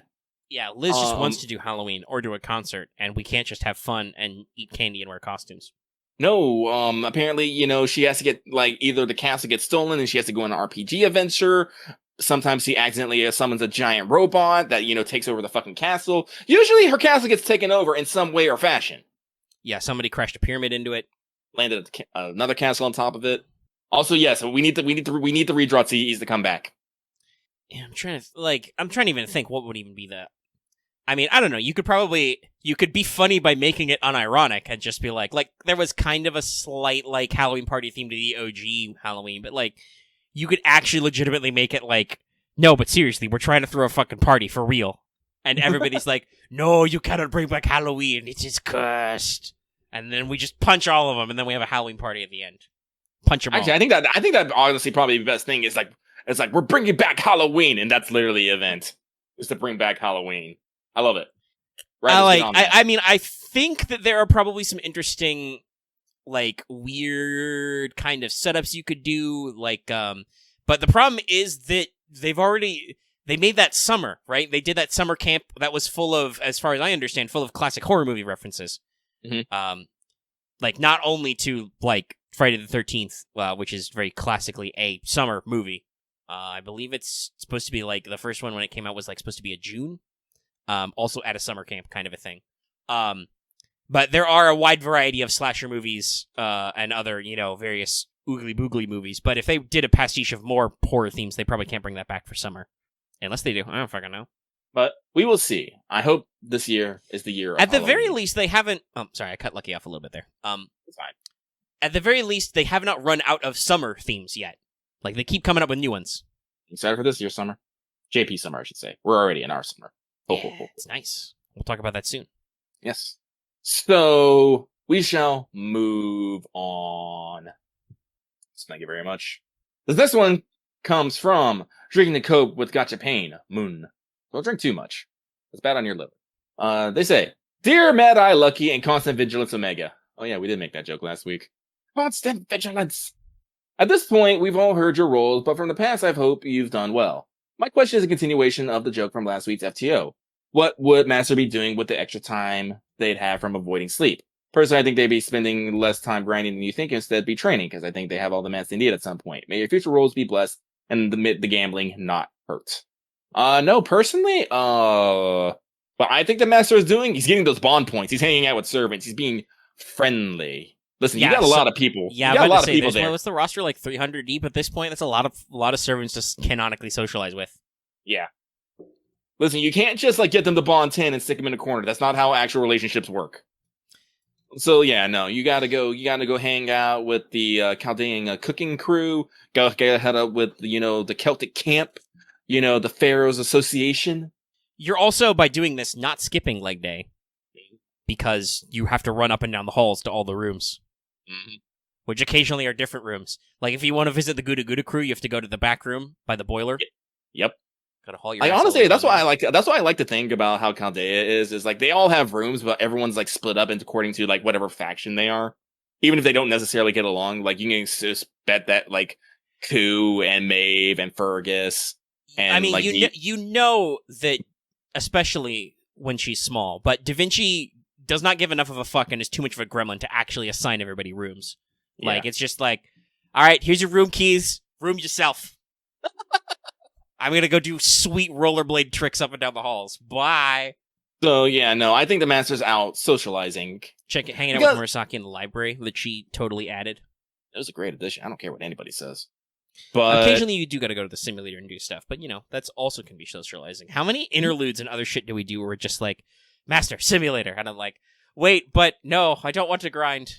Actually, I think my favorite simulator story is actually the Yagyu, where he's going to the simulator just so we can go on food tours. And I'm like, this is the best thing ever. Yagyu, you're such a dude sometimes. Listen, Yagyu has grown on me a lot. Because he's not funny, but he has this like weird dry wit that's just fun on occasion. I love it. Yeah, he's the... I don't remember which one in the routine is the straight man, but he's the straight man. Mm-hmm. Like, he plays everything completely straight and serious, even when what he's saying is complete bullshit and everybody else is fucking flabbergasted. What? We got another Watt, by the way. Our first Da Vinci Watt. I think we also got a chance to say Watt as well. They've been really going ham on the Watts. I've realized recently. The flat Watt. I wonder, like, honestly, I wonder if the translation is just Probably. Because I was trying to think of like what's the best probably translation for what? It'd have to be like a super short what? And Yes. so I was all like, so it couldn't be Nani, and I don't think there's any like shorthand for that. So it was like the only like sound of surprise or flabbergasted that I know of is just So that's what I assume. Yeah, just the question mark noise. Very common. Mhm. Which is just, I think that's not even a word. That's just an interrogative pause. Yeah. Interrogative. So yeah, that's what I think the master is doing. And of course, you know, when hanging out with masters, with servants and whatnot, there's probably things happening, training going on. I mean, I'm pretty sure you can't hang out with Leonidas and like, master, let's pump some fucking iron. You know, I don't know if we've ever seen Kaldea's gym, but I know we have a gym. Yeah. Vizhiska Hawk, she's like, now it's time for physical conditioning, and then you run away, and then she chases you. You know, things like that. And then the next day, Master goes back through the hallways and works with the servants and staff to patch the holes in the walls where the spears were. Mm-hmm. Boot Camp Skahawk is great, by the way. I still love that, reading that. Every shot you miss makes me angry, and if I get angry enough, the only way for me to calm down is to fire my cape or whatever pissed me off. I'm just, whoa, I love it, but also I'm scared. Accuracy. All right, but okay, enough of that. We move on. So before we move on to the next question, I thought of the ultimate. We were just making some jokes about names in there, and I had a good one in chat I want to bring back up. Because I remember the other thing, which technically kind of sort of happened, but didn't really, because I don't think that Saber Wars 2 actually referenced Halloween. But I made the joke, Liz 4X Halloween in space, because there was Jason X in space, and then there was Leprechaun 4 in space. That makes sense. Both of which were weird and awful. So we should actually do Space Halloween. Fuck it. I'm down to clown. We're dead. The only place to get sick candy is to go into space. Alternatively, somebody shoots Castle Pyramid Himeji Prestige into space, and we have to go after it. Honestly, that sounds like something that I think I made that joke that it kind of looks like a rocket. It does. It does kind of look like a rocket. It does have a secret weapons lab buried under it. And honestly, Giant Mechalith just hangs out there, so if she just grabs it and flies into space, that's a thing. That'd be pretty rad. I mean, actually, that's probably the fucking story. It's all like, someone comes up with the idea, hey, we just have a Giant Mechalith, can't it separate them? And then she tries, and just the whole thing goes into space, and we're just like, It's like the fucking King of the Cosmos in Katamari. Just like, she tries to unstick it and just throws it into space. Well, fuck. Now we have to go after it. Well, yeah, we have to have it because I'm pretty sure Liz, Cleopatra, and Osaka Hibe would throw a fucking fit. They would want it back, yes. Especially Cleopatra, because that's on loan from Hans and Mandy, yes. Also, Dallas is correct. When would it be? Halloween 5, Liz Dunn. That's right. There was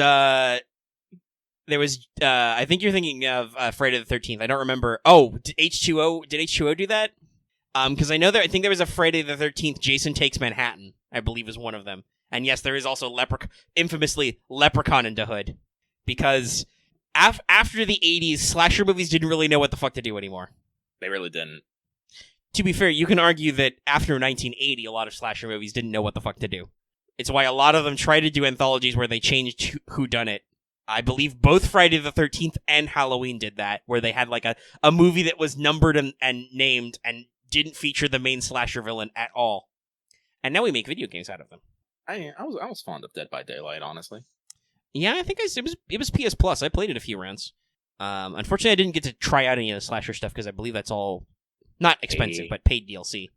But they added a lot of fun shit. You can play as Michael the Shape Myers and as Freddy Krueger. Jason got his own game. Mm-hmm. So we shall move on. We only got 3 left.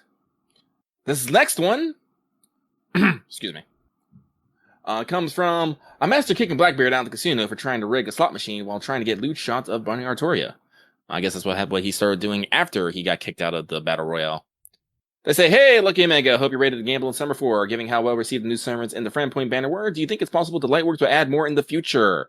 I think the idea of adding fun, unique, and helpful servants for everyone to use is one of the best choices FGO made, and I'd love to see more of this down the line. Stay awesome and have fun. I definitely think they're going to do it. I hope they do it this year. They have a backlog of characters that are just waiting. I'm hopeful for new bronzes or silvers. I do think they will do it in the future, though, for sure. Like, give me Lancer Lady Kasuga, give me Caster Siduri, give me I had another one on my head, but I lost them. Berserker Katsui Shibata. That's another good one. I don't know what the class he would be. He could be a Saber, but Agravain. Yep, Saber Agravain. Agravain of the Iron Chain. That rhymes. Well, yeah, the thing is Axe has been feeding it out of the conversation. To bring this back to that point, Axe, no, I don't think Agravain is data mined. It's just that we've known what his rarity is supposed to be for forever, because they used it in promo materials for the Camelot musical. But yes, Anniversary is technically ongoing, but the real Anniversary bit hasn't started yet. All the stuff they're doing now would have been like 2 years ago, they did their event in person again last, right? Like, they had a stage and everything. Well, they had people go up on the main stage every couple of hours for like 2 days and do this whole thing. Instead of that, they're doing like an hour or two of stream every day for 6 days. So yeah, this is basically all that extra stuff. So the important stuff is happening tonight, I believe. Day 5. Powerful. Is FGO World. So there's more. There's definitely more. I know there's some new character servants that have shown up that haven't got things. I don't know who they are though, because guess what? I don't read that stuff. Yeah. But like, there's a bunch of Gouda servants. Like Akechi, he's supposed to be a caster as well, but give me Siduri caster. Or make Gouda servants. Or I guess Siduri could be something else. We can have Archer Siduri. That'd be fine. I mean, we could. I'm pretty sure she was a caster, because they also showed her. I mean, they showed her with a gold card. I'm kind of hoping for that though, not right now. But yeah, they showed her with a caster card for Babylonia promo, didn't they? For the anime, I'm pretty sure it was. Maybe. Fuck it. Make a Maxwell Demon an assassin. That could be funny. We still have the assassin of Learning with Manga. I forgot what they're called. Well, they're called Assassin Learning with Manga, but it's it's the fucking J. Edgar. Yeah, it's the Hoove. We also have the writer of manga, the French filmmaker, who is also a bunny. Mm-hmm. That would be a great anniversary tie-in. I mean, I believe there's a full 7 classes. We just don't know who all of them are. Yeah, but FGO has a veritable backlog of characters that could probably mesh in real well as quote unquote low rarity servants. Mm-hmm. Now, and I mean, technically, what they did with the bronzes was, I think what they were going for was to seed a lot of supporting characters throughout the year. Like, we've already seen Charlotte. Yeah, Charlotte showed up briefly as the concierge in the Gildelay Hotel. Wow. That's a joke about the Mandalay. So, yeah, and I believe most of the bronzes will show up or already have shown up in future story stuff. I remember Jason and Charlotte are in... They're in the Atlantis PV, yes. Isn't... And... Gareth, we can be reasonable. I believe Gareth has been confirmed to show up in 6. Wait, Salome hasn't appeared yet, I don't think. Didn't Bartholomew show up in Atlantis as well? He may have. Actually, all of them may have. Because I'm trying to think if Paris has showed up yet. Paris might also be in Atlantis. I don't fully remember. But yeah, no, but also it's still and honestly, who knows when they might drop new bronzes. Like I said, we got limited bronze Nobukatsu at Gouda, which is, I still think, one of the weirdest things they've ever done. With Nobukatsu, it's jokes all the way down, right? He's limited, but also you can only roll him in the FP gacha. So common. You literally can't spend money on him.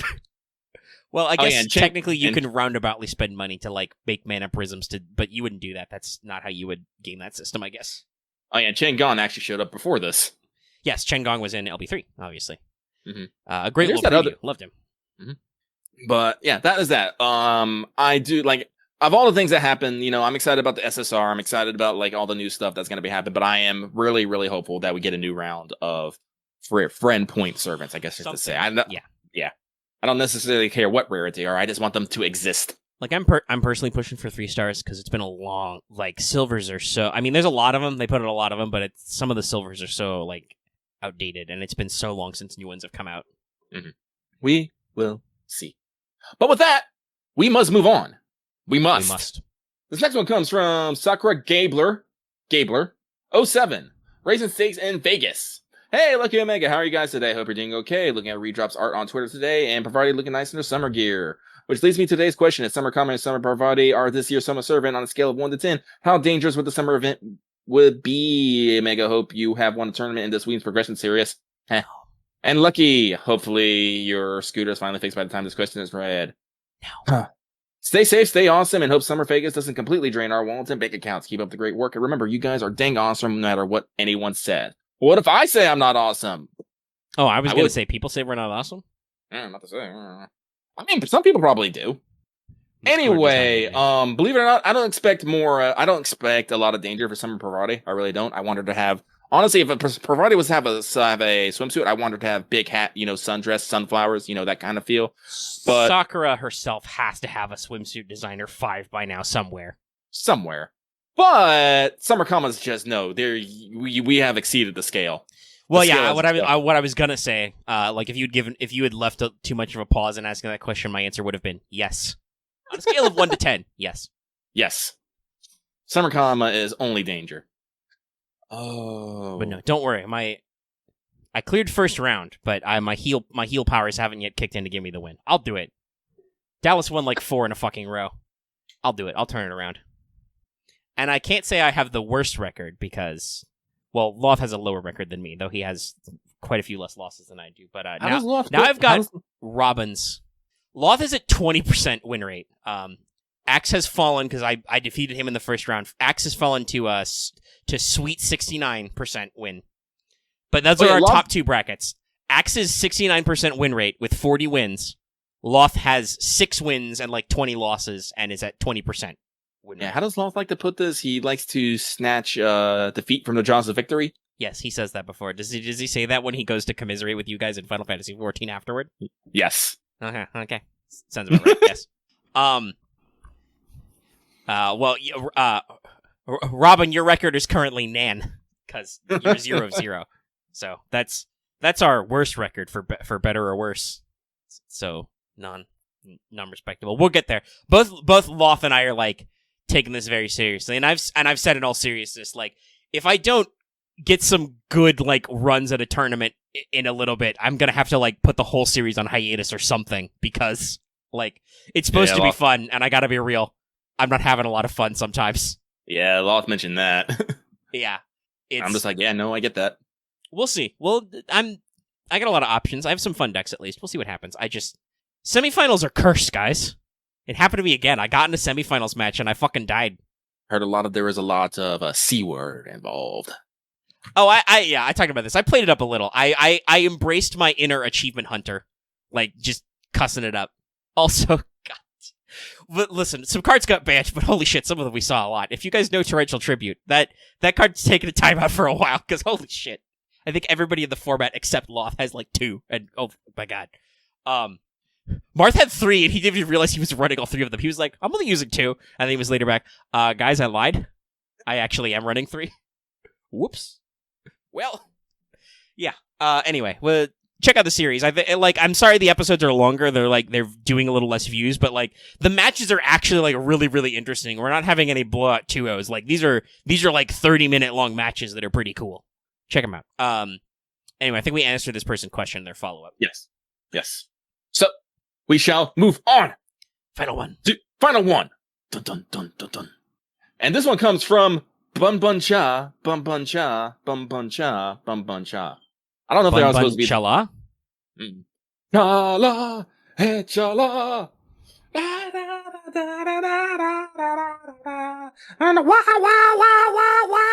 Okay, I'm done. Sparking. And then you do the little like guitar sting down the line. Yeah, I can't do the guitar sting. I don't have a guitar. Anyway. Someday. Shake. They say, ahoy there, Omega, maker of Summer Wanteds and Lucky Slayer of Wallets. Hope the start of Summer 4 has been alright for you both. I'm liking the event so far. One small critique. This is not a small critique. I think developers went a bit overboard with the mechanics. There's bonus damage CEs, drop CEs, nice QP drop, then incentivized QP bonus CEs, spawn CEs. That's a lot to cram into 6 slots. Anyways, do you guys have a favorite soft drink? I feel like I'm a big fan of the Dr. Pep. I love the Orange Fanta. Also, did you just want to say your shit and then try to like swing us out? Yes. Did you just? This person absolutely tried to do a change-up. No, your change-up does not work. Here's what you do. You pick one to focus on. That's all you got to do. That's all you got to do. Yeah, basically. Like, I'm not even using the damage bonus CE. I suspect that's more for, like, CQs or the high-stakes quests, right? Because they get very high up in the damage bonus. You cannot call that singing. If you call that singing, I will smack people. I mean, listen, I don't want to say nothing about whether or not Lucky sings, but I do want to point out, I know Head shell off because of Team 4-Star. Lucky was definitely not singing because there are words that go in that verse, and Lucky was not using them. That was just mouth sounds. But yeah, right. So no, like you don't even need spawn CEs. That's only to hunt missions. Yeah, and you don't even need that if you just do fever quests. Yeah, we have like 20 days on this or something. You have time to do shit, y'all. Yeah, you have the full 3-ish weeks. So, Robin, you're a little biased. You got very salty with if we want to have our post-op thoughts on like Summer 3. Robin got very salty with the having to stop every 2 quests to do technically a story quest, which I kind of agree with. I think I would have probably gotten a little more of the part 2 grinding done if it wasn't like, oh hey, you ground 2 missions. It's a new day. You have to go do something else now, and you have to. You can't skip it really. I mean, that didn't that didn't bug me at all because I only half-assed the event. And I still got like up to 2.5 million points and like cleared out like three quarters of the shop. Oh, I mean, it doesn't actually stop you, but it is kind of an interesting thing where like you literally can't do all the raids before. If you haven't done those quests, you have to do something else. When you're doing it fresh and the rewards are all new, I think it's better, right? Because you're like, ooh, I've unlocked a costume, or ooh, I've unlocked a new command code. But once you've unlocked those and it's just, oh, hey, Red Prism, oh, hey, Mana Prism, it's like, it's not the same. I guess it's the same for me. I actually, I still fucking love Summer 3's writing and going just over it again. I'm like, no, I enjoy being here again. I think that's probably why I was okay with it. Yeah. But reading, you just talked about how you're not trying to go high speed, low drag. I can see how people, if they were trying to just jam the ladders, right, it would be like, okay, I gotta stop and read or stop and click through this. Mm-hmm. People are busy. They got shit to do sometimes. Dude, I need to be rerolling on Near Reincarnation still, but I'm here playing FGO. I want my 2B, goddammit, so I can actually play the event, so I can go cry. Rip. Thanks, Yoko Taro. I'm just imagining giant Yoko Taro in the sky giving you the double thumbs up, because of course he would. Actually, hang on, I got something. You would say, thanks, Yoko Taro, and he would be like, hey. Yeah, you know it. But yeah, pick your battles. No, seriously, yeah. And I love Orange Fanta. It's like my favorite soda. Well, Axclear wasn't paying attention when I said an hour and a half ago that I had to be up in 12 hours. So fuck no, I'm not staying up. You will be sleeping. I might be up. I don't know. Lucky is the power of the future past. Mm-hmm. But no, I have to actually like try and get this done and go to bed, and hopefully this doesn't edit till 5 a.m. But it will. But I hope it won't. Yeah. But fortunately, we can stop the faffing about because that's over with. Yep. It's our last mailbag. That took a long time. So let's see. I think you should mention the thing you wanted to first that you're highlighting right now. Just throw it out there. Yeah. So, I will confirm this. Type Me Music is on Spotify. I can confirm. I checked it myself. So you can go on there and find the Fate soundtracks. And probably all the other ones too. So you don't have to look at the weird people who have the weird versions weirdly. It's weird. Yeah. I will be updating my playlist. Rips or CDs, but it's there. It's good. It's there. So enjoy that shit. I know I will. I'm going to give them those views or listens, whatever the fuck they call them. Playbacks. That's what they're called. Collectively, playbacks. All right, so here's the big one, maybe. We've kind of, we tried to save some stuff, but we also haven't been very good about saving some stuff. Summer's for first impressions. Yeah. We're up to the first time gate. It ends in about half an hour. Let's try not to talk for half an hour so we've got more shit to talk about. I'm kidding. I'm farming all the way. I'm not... Osakaba still has, 20 more levels to go, I think. I just got her to 3rd Ascension. Mm-hmm. And also, Musashi has, 3 more levels to go before level 90, which is, 10 regular-ass levels. God damn it. But yeah, so Summer 4, spoilers. It's good.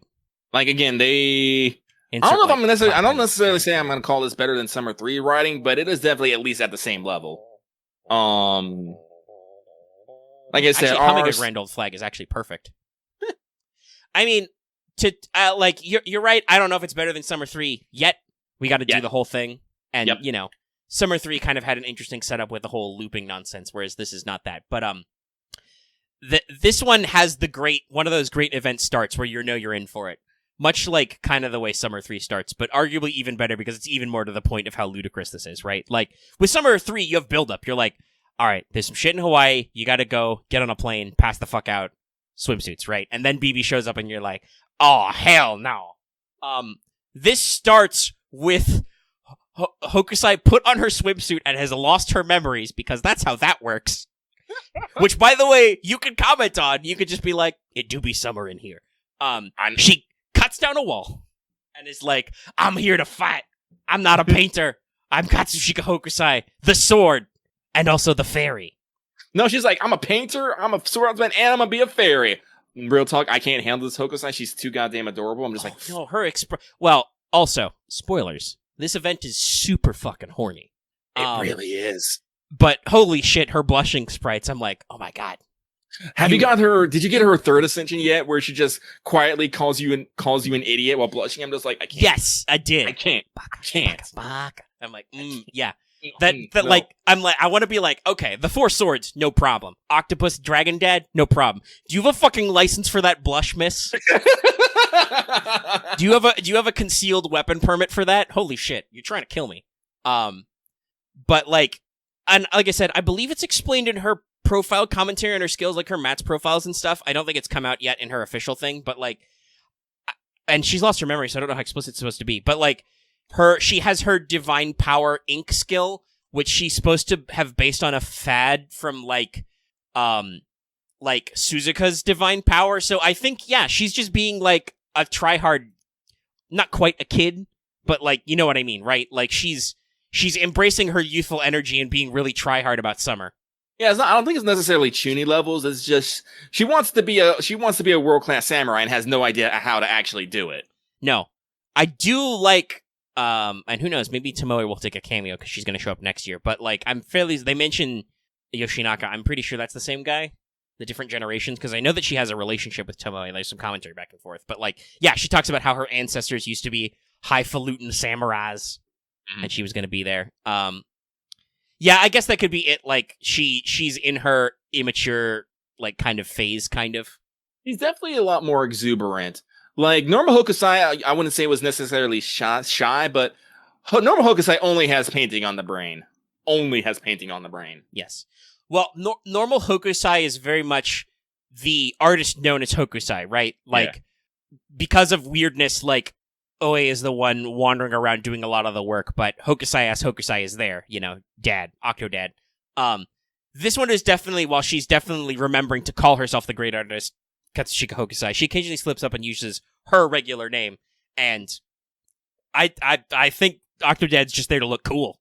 Like, he doesn't really do much in the story. Like, occasionally they talk about him squirting his ink or whatever, but I think mostly he's just there to have 4 tentacles and 4 swords. He's having a great time. And not vacation. Maybe and it's not like they're averse to vacations, because that's her fucking NP is tour of waterfalls of the various provinces.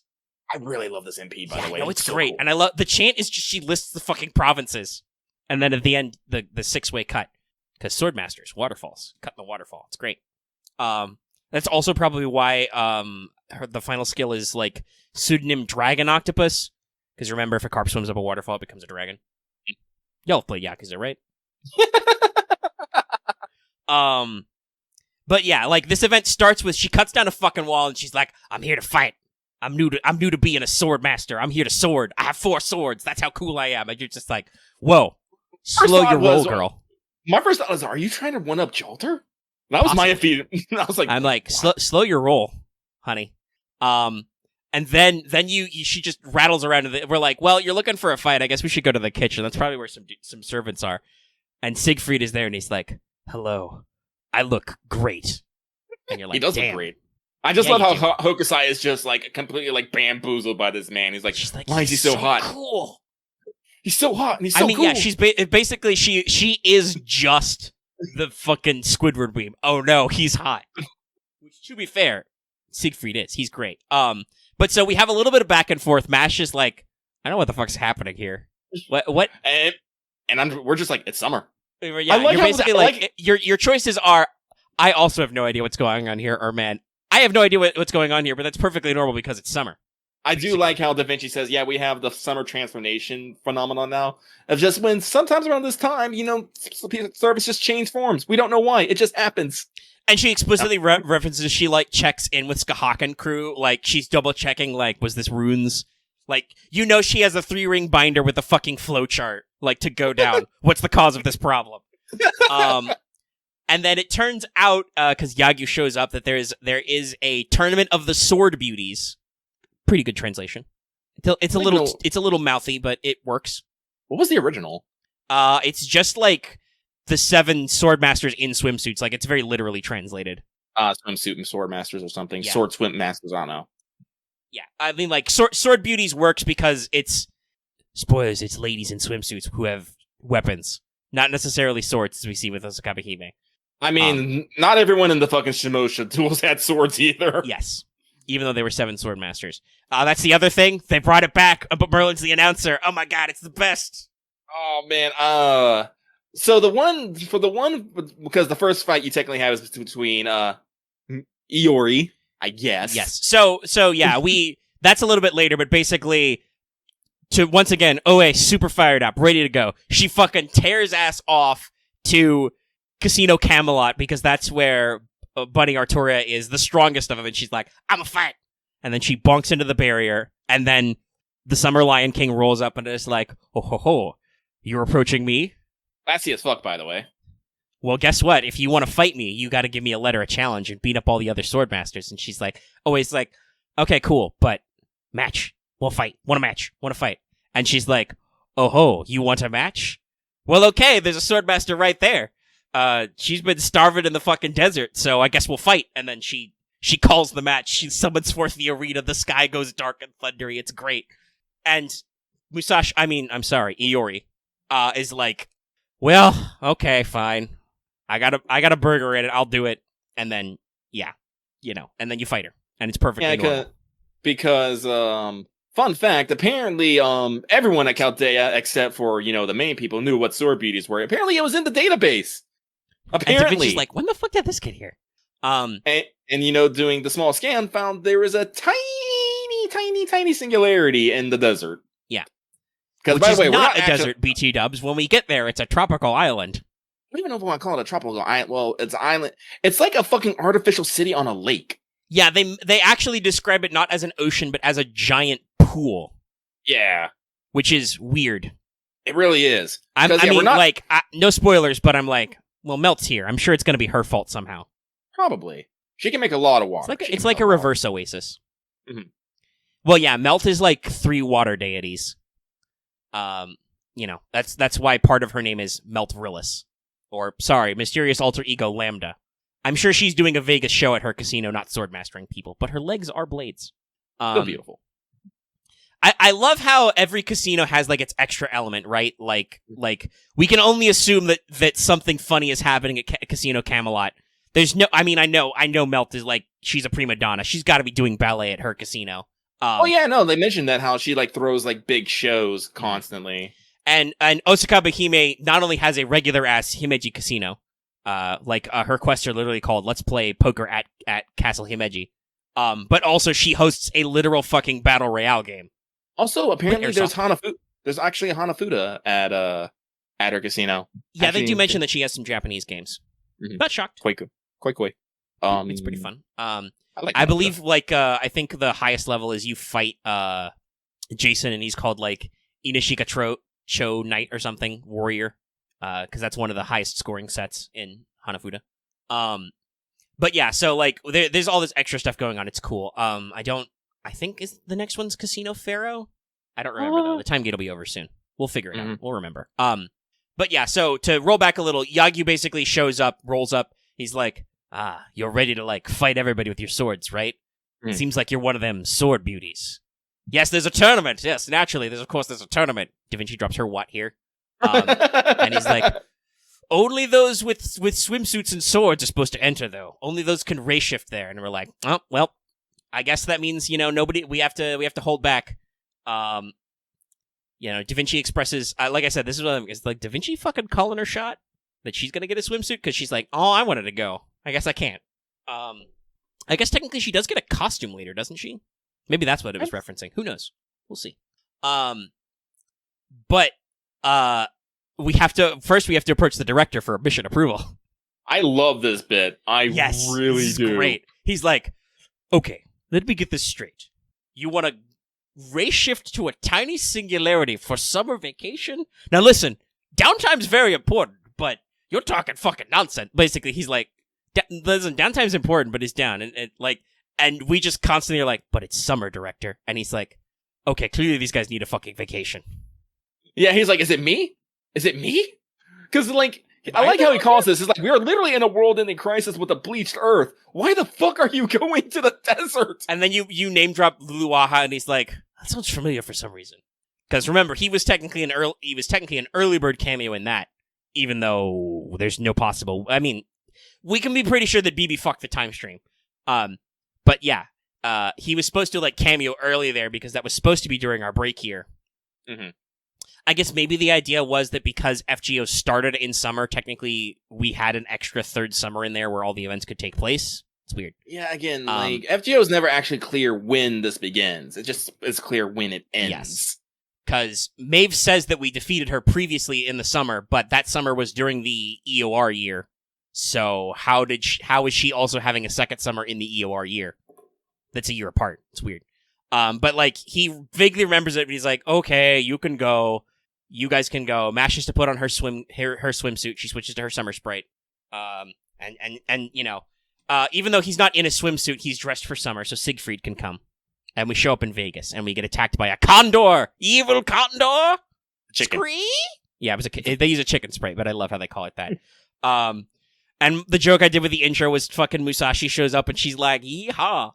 I'm clearly American." And then after you do the fight, she's like, "Ha! Joke's on you! I am actually the famous swordmaster of Niten Ryu, Miyamoto Iori." And you just give her the side eye. You're like, no one buys it. Literally, no one buys it. I think the only person who does is Hokusai because she doesn't fucking remember, and she's like, "Wait, wasn't Miyamoto Iori supposed to be a male?" And it's explained. Iori is Miyamoto Musashi's adopted son and student.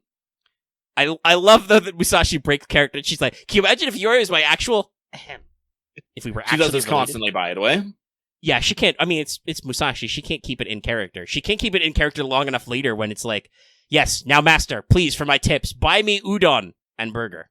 Hungry burger. And you're like, just udon? burger. And she's like, no, just a burger is fine. I mean, I've heard of a really great place, but, the burger's all right. Because, by the way, Musashi has lost all her money and has been camping out in the fucking desert. Well, I do believe Iori is supposed to be adopted. Yeah. I do think I believe that Musashi implies that Iori is still male in her universe, but it's not a given. Because this is, Slider Musashi, who's been looking for you. She knows the play score. She's like, oh, I could just pretend to be a woman from actual human history. I could pretend to be a gender flip instead of being from a different universe. And I love how she fucking explains it. No, listen. You see, the female Musashi you met isn't from actual pan-human history. So it's not weird that Iori is a woman. And we're like, and Oe is like, seems legit, and we're just like, But also, I do want to call out, I do find it like in one of the little prequel shots, she lands in there and she's just like, and one of her desires is like, when do I get, where's luck? Where's master? I'm just like, yes, good. Because I think it's actually been explained that I think she came here after Lulu Hawaii because she basically she came here after one of the events where we met her because she's fucking lost in time. Yeah. I believe technically this is before the Lost Belt 1 version, because doesn't that version in Lost Belt 1 mention she did an adventure in America? Not sure. Time and space is weird. I think she did. And then she's like, oh, don't worry, you'll find out about it later. Bye. I'm gonna cut this guy and fuck off. Fuck that trunk. I mean, it doesn't have anything to do with waifuism. It's just Musashi's on another fucking dimension sliding adventure, and she's like, where's my good luck charm? Where's my good friend? I'm literally dying in a desert somewhere. Because let's see. I think you've run into Musashi like what, twice now? And a Cosmic, and on a scale of random 3 because her trial quest. Oh yeah, but so honestly, from what it sounds like, she jumps worlds pretty often, and she's met the same person at least 3 times. That's fate, yo. Literally. Yeah. Well, like I said, I bet she feels like you're like her good luck charm because she's been through a lot. Like you do all of Shimosa with her in that proto Lost Belt type situation. Then you go through all that. You meet her again in Lost Belt 1. You met her like in a dream in her trial quest, and then now she's in Summer. Mm-hmm. And you missed her twice. Mm-hmm. But you got to see her after effects. Yes. But yeah, like after they say, like once is chance, twice is coincidence, and 3 times is fate. I just came Alternatively, up with 3 that. times is enemy action. Oh, by the way, I just came up with that. I feel proud of that. So yes. Also, this is another point. I believe this is supposed to be the Chaldea Musashi who canonically shows up at Chaldea. You're still asleep from Shimosa, and she's like, "Cool, I'm gonna go down the mountain and find some udon. Bye." And then she gets fucking lost because you aren't supposed to leave Chaldea. It's literally in the mountains of madness in Antarctica. So you're not supposed to be able to fucking leave, but she does to go get her fucking udon, which apparently she hasn't yet. But she's gotten burger, American burger. But yeah, so you do a lot of running around, you fight some fights, you learn some stuff, and then you realize you have no fucking place to stay. Yes. Well, so one, I think in her fight with Hokusai, Musashi is like, "Oh shit, is this what it feels like to train the next generation? This is rad." So she decides to mentor you. I think you go to the Himeji Castle first because that's the lowest rank one. You meet Kiyo, and she's like, "Oh yeah, so if you want to fight Osakabe Hime, you need a letter of challenge. You can't even queue up in the battle royale." We also see her completely eliminate some scrubs. Osakabe Hime, just wipe him out. So we meet her team. And then she's like, "But I know I got an idea where you could go stay." And I mentioned this earlier, the Gildelay Hotel. It's great. Mula developed a gambling problem and had to be let go. Dion's at another casino. I bet they're at Dion's casino. Because they totally foreshadow who like the other sword beauties are pretty easily. Mm-hmm. But instead Gil has a new capable assistant, Prince of Langying, who's actually pretty great. I love how this battle starts because basically what Gil says is, I have a room that you can just fucking have, but first we have to fight. Basically, he's like, "I can comp you a room, but first I must see if you are worthy, mongrel. Fight!" And then Prince of Langley immediately gets a call and is stunned for 2 rounds in the fight. I'm just like, oh my god. Yeah, the effect is just, wait a minute, stun. Because he's the perfect secretary. He's always answering the phone. Like, honestly, I love the fact that they will just, they will do these things. Like, because it's seriously, like, honestly, like, doing this, like, giving your enemies the merit is something that I almost want to say kind of goes against game design philosophy. You don't want to necessarily have to nerf your own enemies. You generally want to buff your own players. But I just love how FGO is kind of like, no, we'll just fuck over our own enemies and make this fight completely easy. Why? Because it makes fucking sense. Yeah, because this fight's not supposed to be hard. It's supposed to be a story beat. But they like to occasionally throw these in so they can make jokes or make references and also shake things up a little, Plus, listen, I don't know if they planned that they were going to do Summer Landling yet, like he gets a costume, but this turned into a hint for it, right? Because it shows up. Honestly, like, we're talking about these fans, like, Shiba eventually? Please, help me out. That'd be great. But again, like, talking about this thing, like, remember, like, Eternal Shame and Consort U's fight? Mm-hmm. You think you're about to go into a fight, it's like, no, she just dies immediately, and just like, I can't handle this. So I love that they do these kind of things. And they even, and Gil remarks about it, like, even it's like, why'd you stun yourself at the immediate the fight? I'm just like, oh god, we're meta now. And he's like, because I had to answer the phone, boss. And then you get a room, you get a great room. There's a little CG of this. You have clearly like a penthouse type, high roller suite, right? Balcony, mezzanine area, 2 floors. Kiyohime's like, dibs on the master bedroom with master. We're like, no. She's like, okay. And like, I'm just thinking like, MASH is like 5 minutes from just starting to throw these horny people. Forget horny jail. We're gonna throw people out the horny window and just out into the street. They'll live. MASH is vibrating hard in anger. MASH really vibes in this event. It's probably because like I said, everybody's so fucking horny. Like the bit with Anne and Mary later is just like, Yeah, as soon as I saw licking her lips, I'm like, oh no, I'm in danger. Yeah. And then when they get you alone, they're like their sprites like advance on you, like, you better get ready. We're gonna hug you and rub our faces on you, and just thinking we're gonna get crushed. We're gonna get squished. And then our friends jump out of the jungle like, not so fast, criminal scum. Except for, like, Mash and Hokusai, because they were just stunned by the immediate PDA. Just like, whoa. It was kind of great.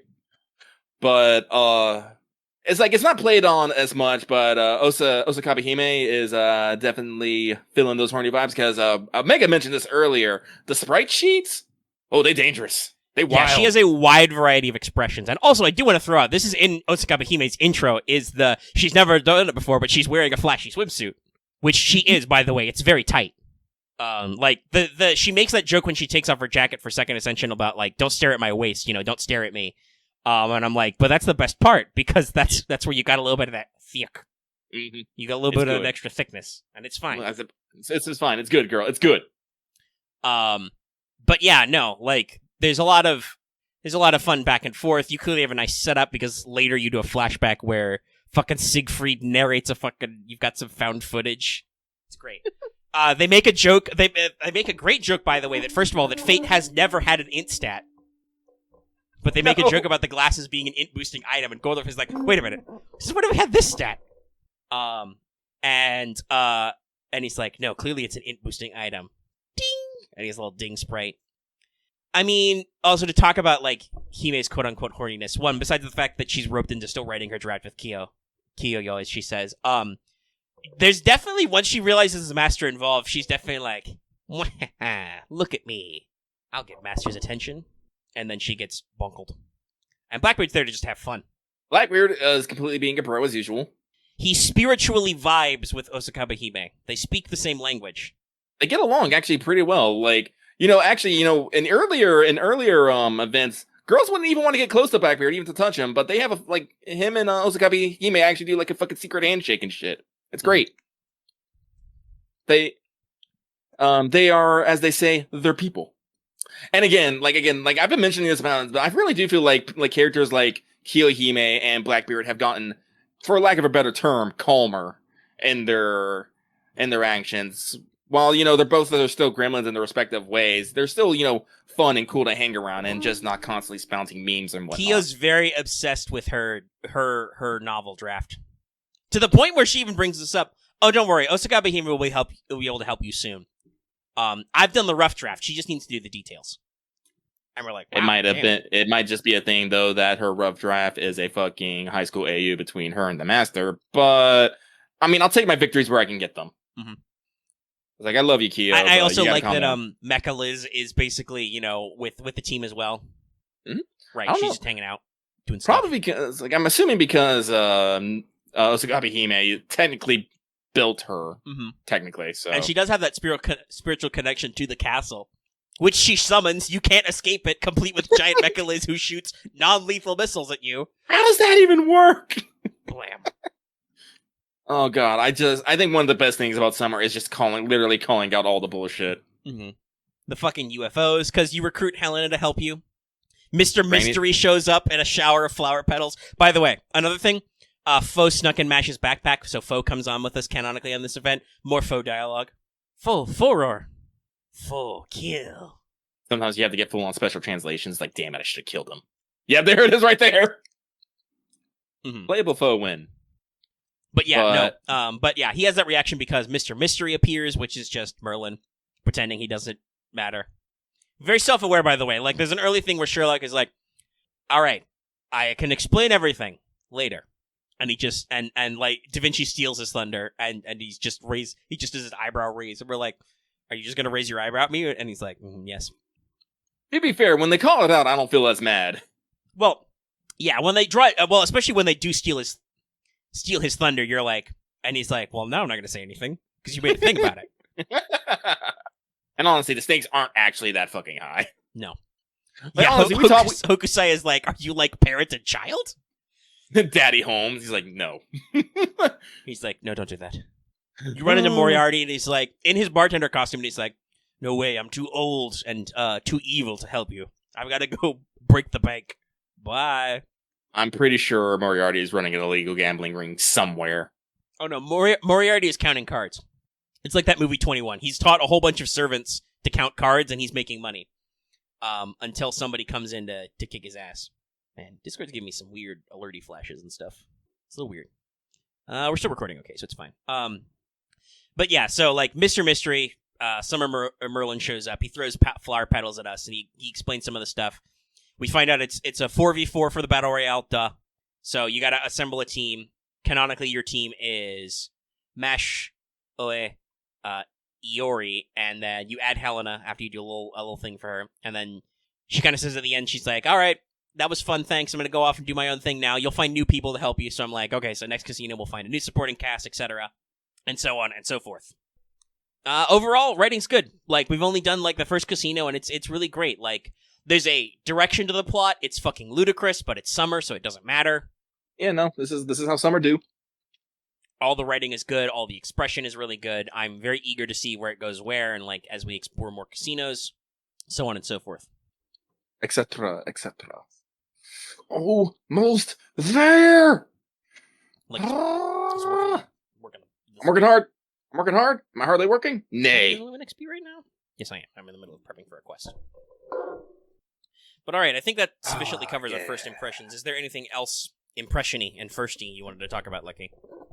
The whole sword fight with Osakabe Hime was just great because, like I said, like I was saying, it's just fun. I don't think we necessarily need to get into details on it, except call out the fucking introduction.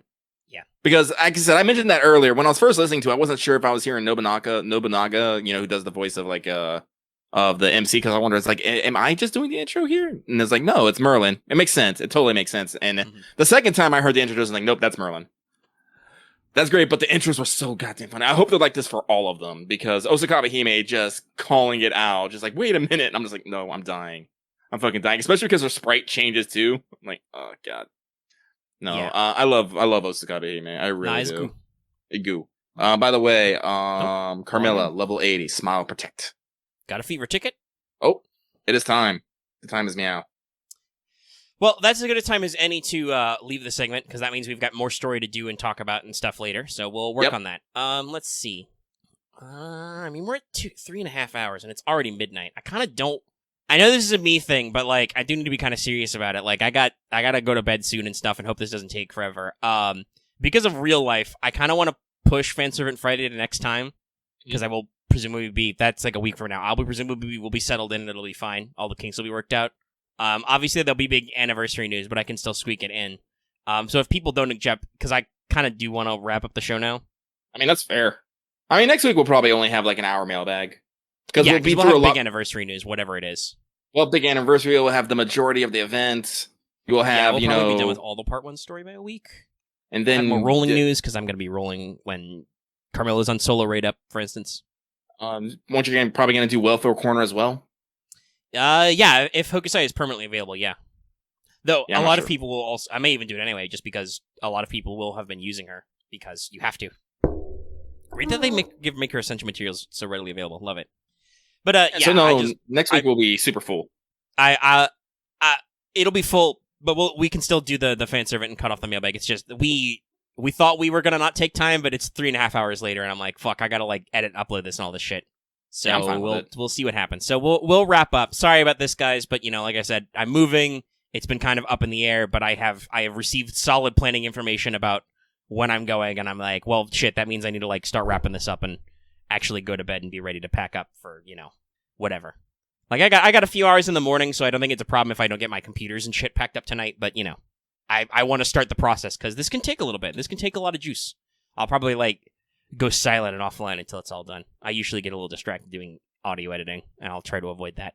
But, yeah, so, also, yes, to clarify, because I'm going to be moving and setting up and then unpacking boxes and moving shit around, this weekend, I'm not doing anything. My schedule's clear. I'm not doing nothing. Hopefully by Monday, I will be back to pack and, you know, ready to go on stuff. So we can go back to starting to stream Uncharted 3. Hopefully. Yep. Hopefully. But yeah, we're spoilers for my gaming group. I don't think I'll be running this weekend. Gotta be busy. Don't even know if I'll have found my dice by then.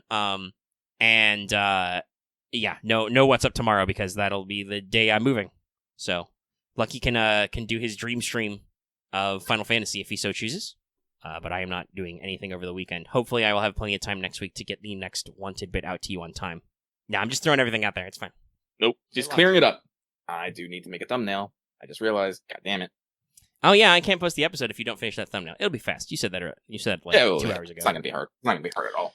But yeah, that's the wrap up basically. It is now that we've gone until midnight. It is now the 31st. So hey, about that Patreon thing, we're about to roll over to a new month. So by the time you guys get this later, consider supporting us. New month, new rules. I don't know who's going to be on it, and I may need a couple of days again with the moving and stuff to get it sorted out. But there will be a new Fan Servant Friday poll as well. We can probably, there seem to be some kind of give and take. Maybe I'll think of some stuff. We can probably do that test run of some topics on Teach Me Back as well. We'll see what's up. But not on What's Up with Omega and Lucky.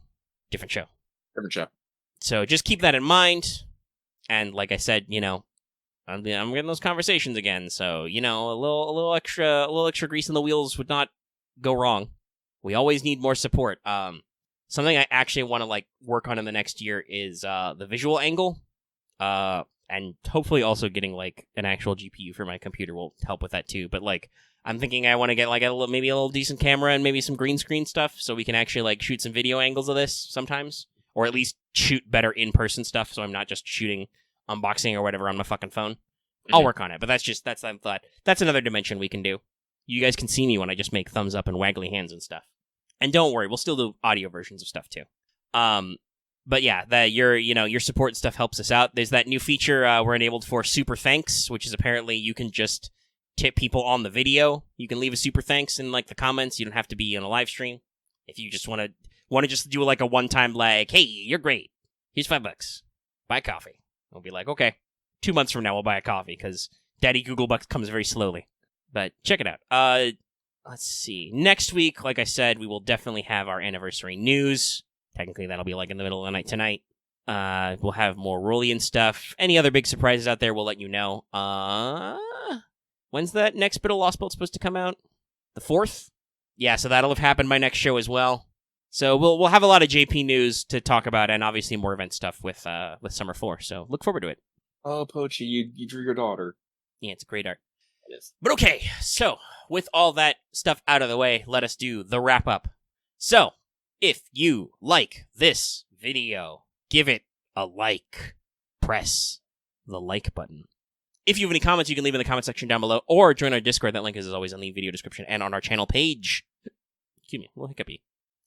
And if you're new here and haven't already, please subscribe to our channel to always get our latest videos. More Let's Talk FGO, more Wanted, more stuff. Check it out. You can also hit that bell for notifications, even if you're already subscribed, to always know when we're posting a new video or when we are streaming. Ring that bell, as they say. You can also join our channel memberships, get access to membership badges and emotes, and also, like I said just now, consider supporting us at Patreon. You can get access to the episode in audio format for as little as $1 a month, or about $10 a year. Access to polls, other stuff, and have a fun, jolly old time getting your videos early and whatnot. I posted Wanted 2 or 3 days early. What if I just wear a green screen ninja mask so you can't see my face? I like the Invisible Man, and just you can see my thumbs up. But yeah, that has been Let's Talk FGO. I hope everybody is having a gambly old time in this town, and we'll see you guys next week. Yay!